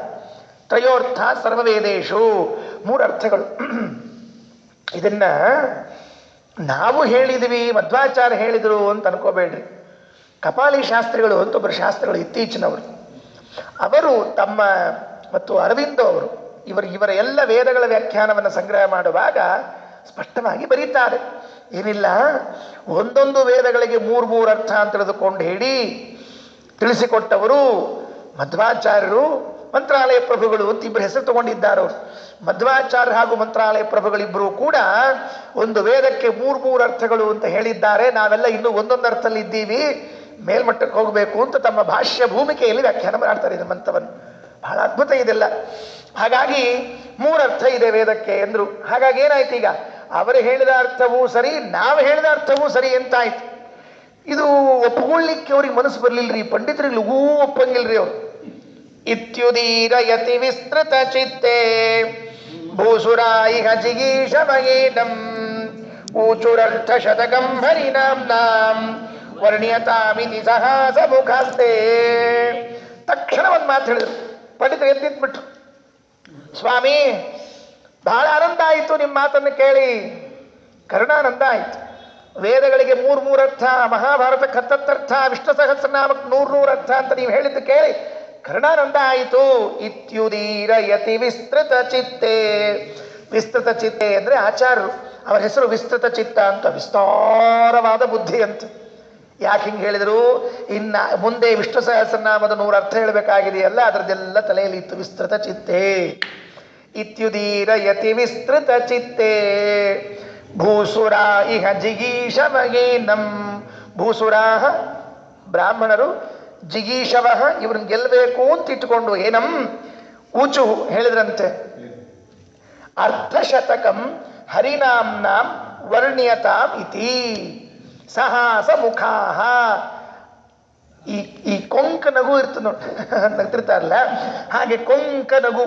ಕೆಲವರಿಗೆ ವಿಷಯ ಇರಲಿ ಬಿಡ್ಲಿ, ಜೋಕ್ ಬಂದಿರಲಿ ಬಿಡ್ಲಿ, ಸುಮ್ಮನೆ ನಗ್ತಿರ್ತಾರೆ ಅಂತ. ಎದಕ್ಕೆ ನಗಬೇಕು ಏನು, ಆ ನಗುವಿಗೆ ಒಂದು ಕಾರಣ ಬೇಕಾಗ್ತದೆ. ಸುಮ್ಮನೆ ನೋಡಿದ ಕೂಡ ನಕ್ಬಿಡೋದ, ಅದು ಕುಹಕಭೂತವಾದ, ಅದು ನಗಬಾರ್ದಾಗ ಶೋಭೆ ಅಲ್ಲ ಅದು. ಹಂಗೆ ನೋಡಿ ಕೆಲವು ಸಂಪ್ರದಾಯಗಳೇ ಬೆಳೆದು ಬಿಟ್ಟಿವೆ ಕೆಲವೆಲ್ಲ. ಊಚುಹು ಅರ್ಧಶತಕಂ ಹರಿನಾಮ. ಹರಿನಾಮ ಅಂದರೆ ವಿಷ್ಣು ಸಹಸ್ರನಾಮ. ಆ ವಿಷ್ಣು ಸಹಸ್ರನಾಮದ 100 ಅರ್ಥವನ್ನು ನೀವು ಹೇಳಿಬಿಡ್ರಿ ಅಂತ ಸ್ವಲ್ಪ ಅಣಕದ ನಕ್ಕು ಹೇಳಿದ್ರಂತೆ ಪಂಡಿತರೆಲ್ಲ. ಮಧ್ವಾಚಾರ್ಯರೇ, ನೀವು ಹೇಳಿದ ಕೇಳಿ ಪರಮಾನಂದ ಆಯಿತು, ಕರುಣಾನಂದ ಆಗಬೇಕು, ಅವಶ್ಯವಾಗಿ ನೀವು 100 ಅರ್ಥ ಹೇಳಿಬಿಡ್ರಿ, ನಾವು ಕೇಳ್ಬಿಡ್ತೀವಿ. ಜನ್ಮದಲ್ಲಿ ಇದೊಂದು ದೊಡ್ಡ ಸೌಭಾಗ್ಯ. ಆಚಾರ್ಯ ನಿಮ್ಮ ಬಾಯಿಂದ ಭಾಗವತ್ ಕೇಳಬೇಕು, ನಿಮ್ಮ ಬಾಯಿಂದ ಭಾಗವತ್ ಕೇಳಬೇಕು ಅಂತಿರ್ತಾರಲ್ಲ, ಹಂಗಿದ್ದಲ್ಲ. ಯಾರ ಬಾಯಿಂದ ಕೇಳಿದ್ರು ಅಷ್ಟೇ ವೈರಾಗ್ಯ ಬರೋದು, ಅಷ್ಟರೊಳಗೆ ಅದು ನಮಗೆ. ಯಾರ ಬಾಯಿಂದ ಭಾಗವತ್ ಕೇಳಿದ್ರು ವೈರಾಗ್ಯ ಬರೋದು, ಅಷ್ಟರೊಳಗೆ ಅದು ನಮಗೆ. ಸುಮ್ಮನೆ ನಿಮ್ಮ ಬಾಯಿಂದ ಕೇಳಬೇಕು, ನಿಮ್ಮ ಬಾಯಿಂದ ಕೇಳಬೇಕು. ಕೇಳಿದ್ರೆ ನಿಮ್ಮ ಬಾಯಿಂದ ನೋಡ್ರಿ ಆಚಾರ. ಹಾಗೆ ಮಧ್ವಾಚಾರ್ಯ ಬಾಯಿಂದ ನಿಮ್ಮ ಬಾಯಿಂದ 100 ಅರ್ಥ ಕೇಳಬೇಕು ಅಂತಿದೆ, ಹೇಳ್ಬಿಡ್ರಿ ಎಂದ್ರು. ಅವ್ರಿಗೇನು ವಿಶ್ವಾಸ ಇತ್ತು? ಚಾನ್ಸ್ ಇಲ್ಲ. ಮಧ್ವಾಚಾರ್ಯರು 100 ಅರ್ಥ ಹೇಳಲಿಕ್ಕೆ ಚಾನ್ಸ್ ಇಲ್ಲ. ವೇದ ಏನೋ ಅಂದುಬಿಟ್ಟಾರೆ, ಅರ್ಥ ಏನೋ ಹೇಳಿಬಿಟ್ಟಾರೆ, ಅವಸರದಾಗ ಗಡಿಬಿಡಿಯೊಳಗೆ 100 ಅರ್ಥ ಬಂತು ಅಂದುಬಿಟ್ಟಾರೆ. ಇರ್ಲಿಕ್ಕಿಲ್ಲ, ಹೇಳಲಿಕ್ಕಿಲ್ಲ ಇವರು ಅಂತ ತಿಳ್ಕೊಂಡು ಆಚಾರ್ಯ ನೀವು ಹೇಳ್ಬಿಡ್ರಿ, ನಾವು ಕೇಳ್ಬಿಡ್ತೀವಿ ಅಂದ್ರಂತ. ತಕ್ಷಣಕ್ಕೆ ಮಧ್ವಾಚಾರ್ಯ ಅವ್ರ ಮುಂದೆ ಇವ್ರದೆಲ್ಲ ನಾಟಕ ಕಂಪನಿ ಯಾರ ಮುಂದೆ? 100 ವರ್ಷದಿಂದ ಇದೇ ಕೆಲಸ ಮಾಡ್ಕೊಂಡು ಬಂದವ್ರು ಈಗ ಹೊಸದಾಗಿ ಸೇರಿರ್ತಾರಲ್ಲ, ಅವ್ರು ಮಾತಾಡ್ದಂಗೆ ಆಯ್ತಷ್ಟೇ. ಏನಂದ್ರೆ ಆಚಾರ್ಯ, ವರ್ಣಯಾಮಿ ತದಹಂ ಸಕಲಂ ಬಹ ಸೌಷ್ಠವಾದನು ವದಂತು ಭವಂತಃ ತಂ ವದಂತಮಿತಿ ತೇಥ ವದಂತೋ ಬಾಢಮಿತ್ಯತಿ ದೃಢೋದ್ಯಮ ಮಾಪುಃ ತತ್ ಅಹಂ ಸಕಲಂಬಹ ವರ್ಣಯಾಮಿ. ನಾನು ನಿಮ್ಗೆ ಹೇಳ್ತೀನಿ, 100 ಅರ್ಥವನ್ನು ಹೇಳುತ್ತೇನೆ, ಏನೇನು ಸಂದೇಹ ಬೇಡ. 100 ಅರ್ಥ ಹೇಳ್ತೀನಿ. ಆದರೆ ನನ್ನದೊಂದು ಕರಾರಿದೆ ಎಂದವರು. Condition apply.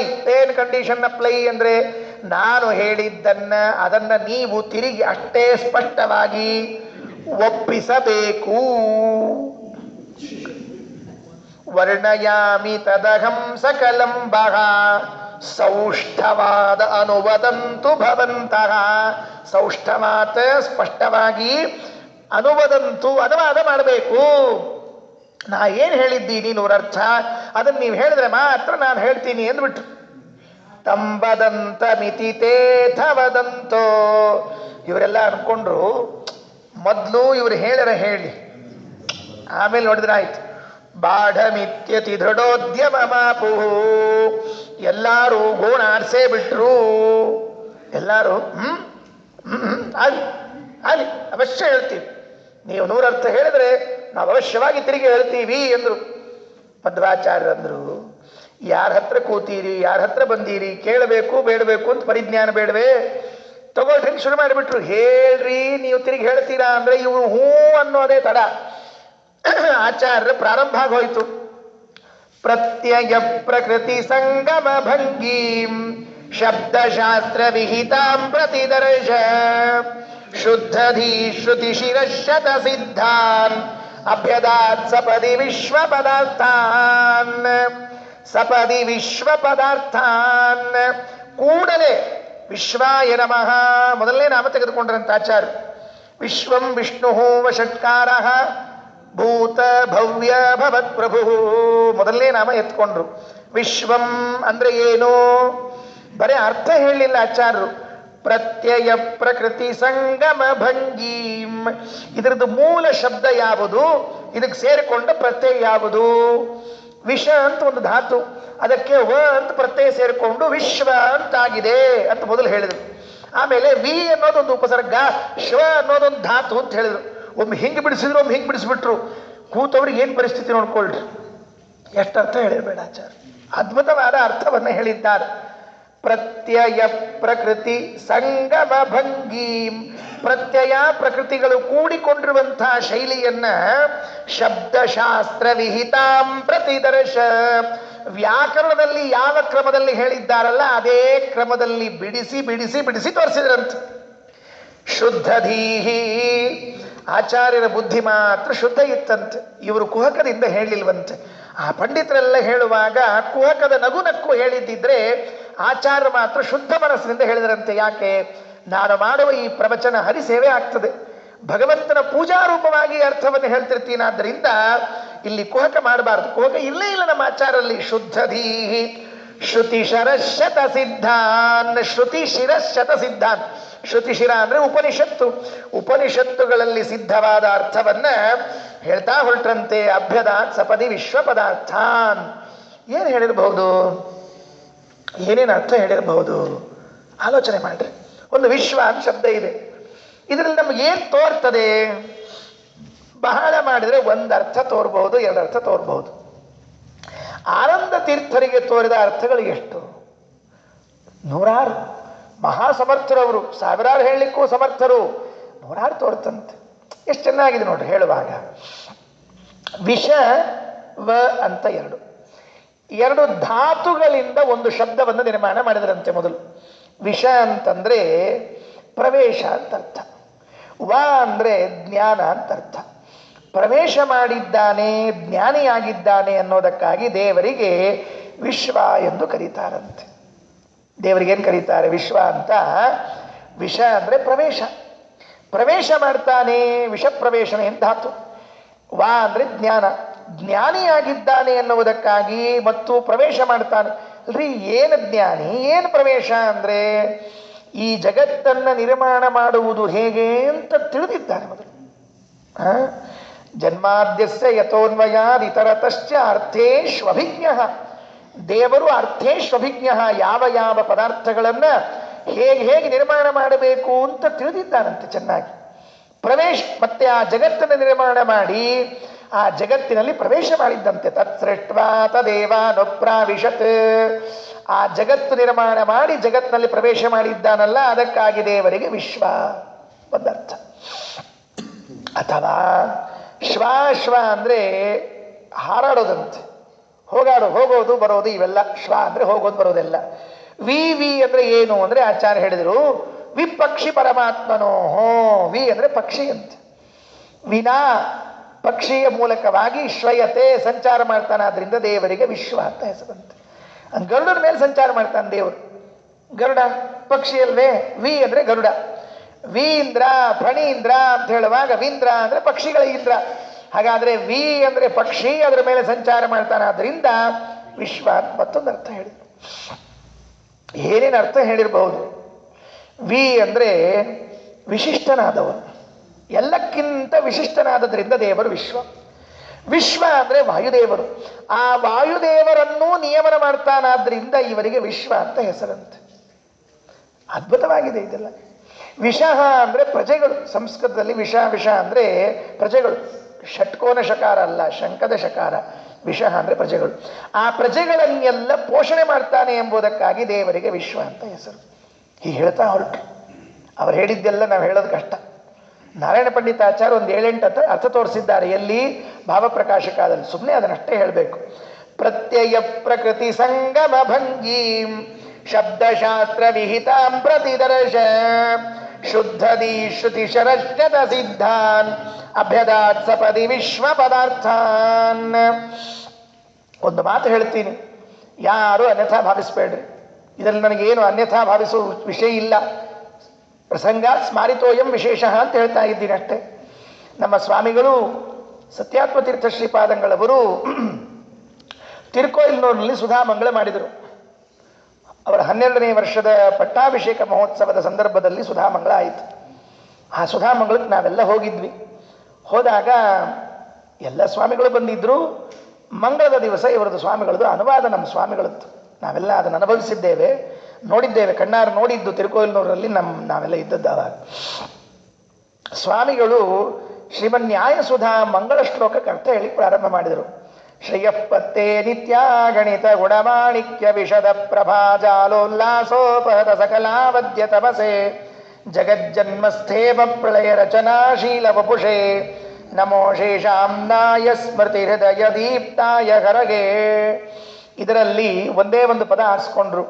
ನಿತ್ಯಾಗಣಿತ ಗುಣಮಾಣಿಕ್ಯ ವಿಶದ ಪ್ರಭಾಜಾಲೋಲ್ಲಾಸೋಪಹತ ಸಕಲಾವದ್ಯ ತಮಸೆ. ಇದು ಒಂದು ಪದ.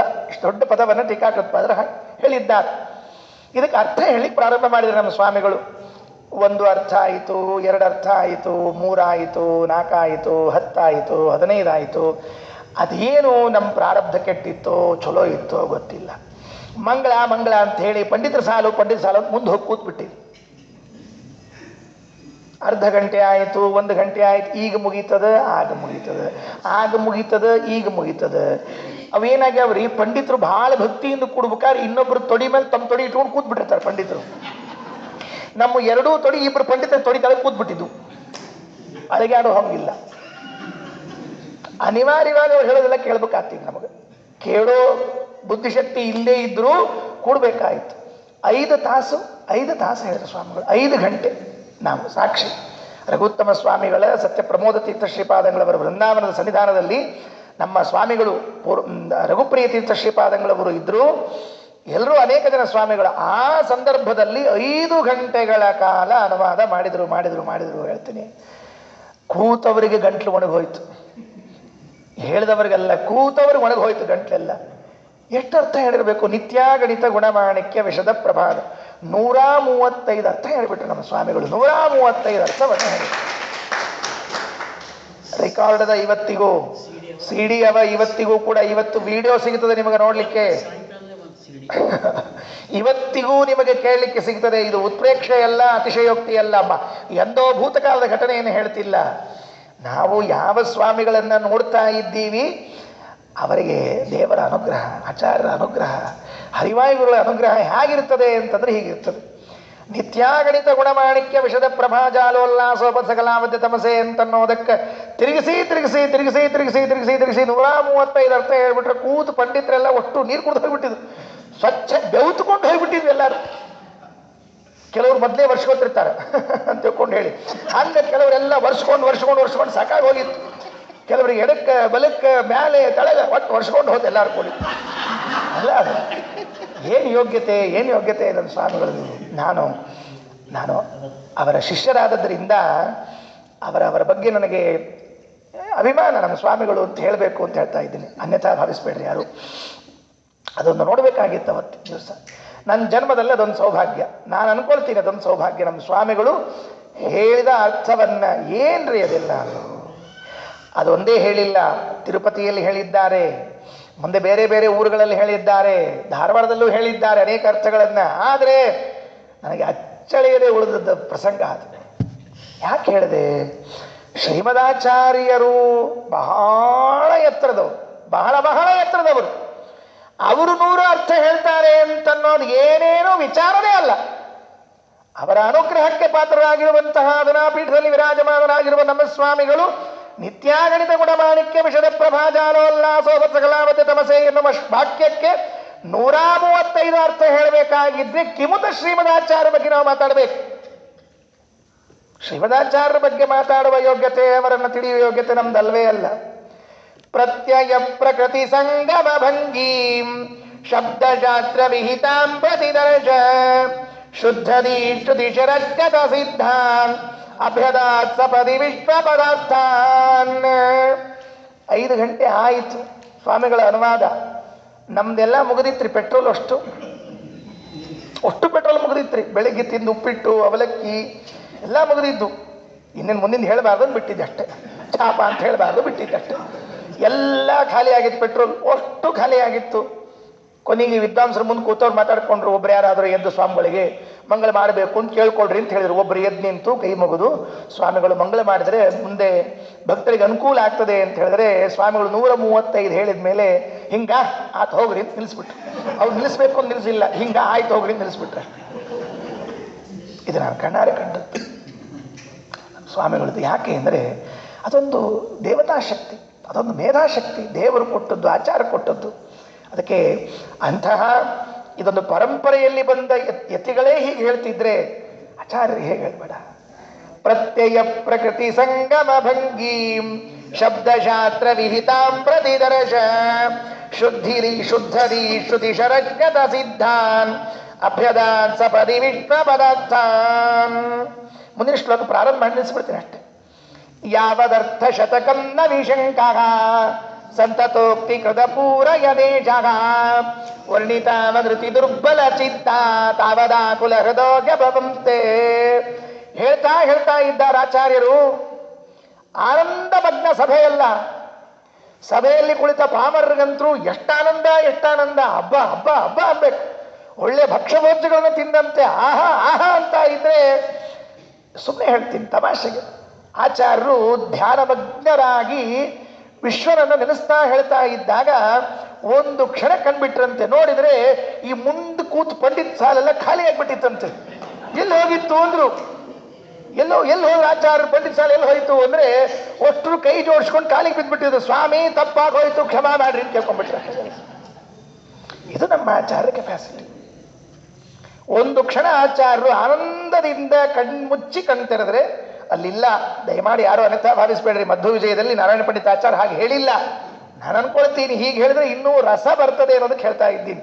ಆಚಾರ್ಯರು ವಿಶ್ವ ಪದಾರ್ಥವನ್ನು ಹೇಳ್ತಾ ಇರುವಾಗ ಒಂದು ಅನುಸಂಧಾನ ವಿಶ್ವನನ್ನ ಮಾಡಿ ಈ ಕಣ್ ತೆಗೆದ್ರೆ ಎದುರಿನಲ್ಲಿ ಪಂಡಿತ್ ಮಂಡಳಿನೇ ಇಲ್ಲ. ಎಲ್ಲಿ ಹೋತಪ್ಪ ಈ ಮಂಡಳಿ ಅಂದ್ರೆ ಕಾಲಿಗೆ ಬಿದ್ದುಬಿಟ್ಟಿದ್ರು. ಮಾಫಿ ಮಾಡಿಬಿಟ್ರಿ, ಇದೊಂದು ಸರ್ತಿ ಕ್ಷಮಾ ಕರೆದೋ ಮುಜೆ ಅಂತ ಹೇಳ್ಬಿಟ್ರೆ ಅಷ್ಟೇ. ಯಾವದರ್ಥ ಶತಕಂ ನ ವಿಶಂಕಃ ಸಂತತೋಕ್ತಿ ಕೃತ ಪೂರಯದೇಶಃ ವರ್ಣಿತಾವಧೃತಿ ದುರ್ಬಲ ಚಿತ್ತ ತಾವದಾಕುಲ ಹೃದಯ ಭವಂಸ್ತೆ. ಶ್ರೀಕೃಷ್ಣಾರ್ಪಣಮಸ್ತು.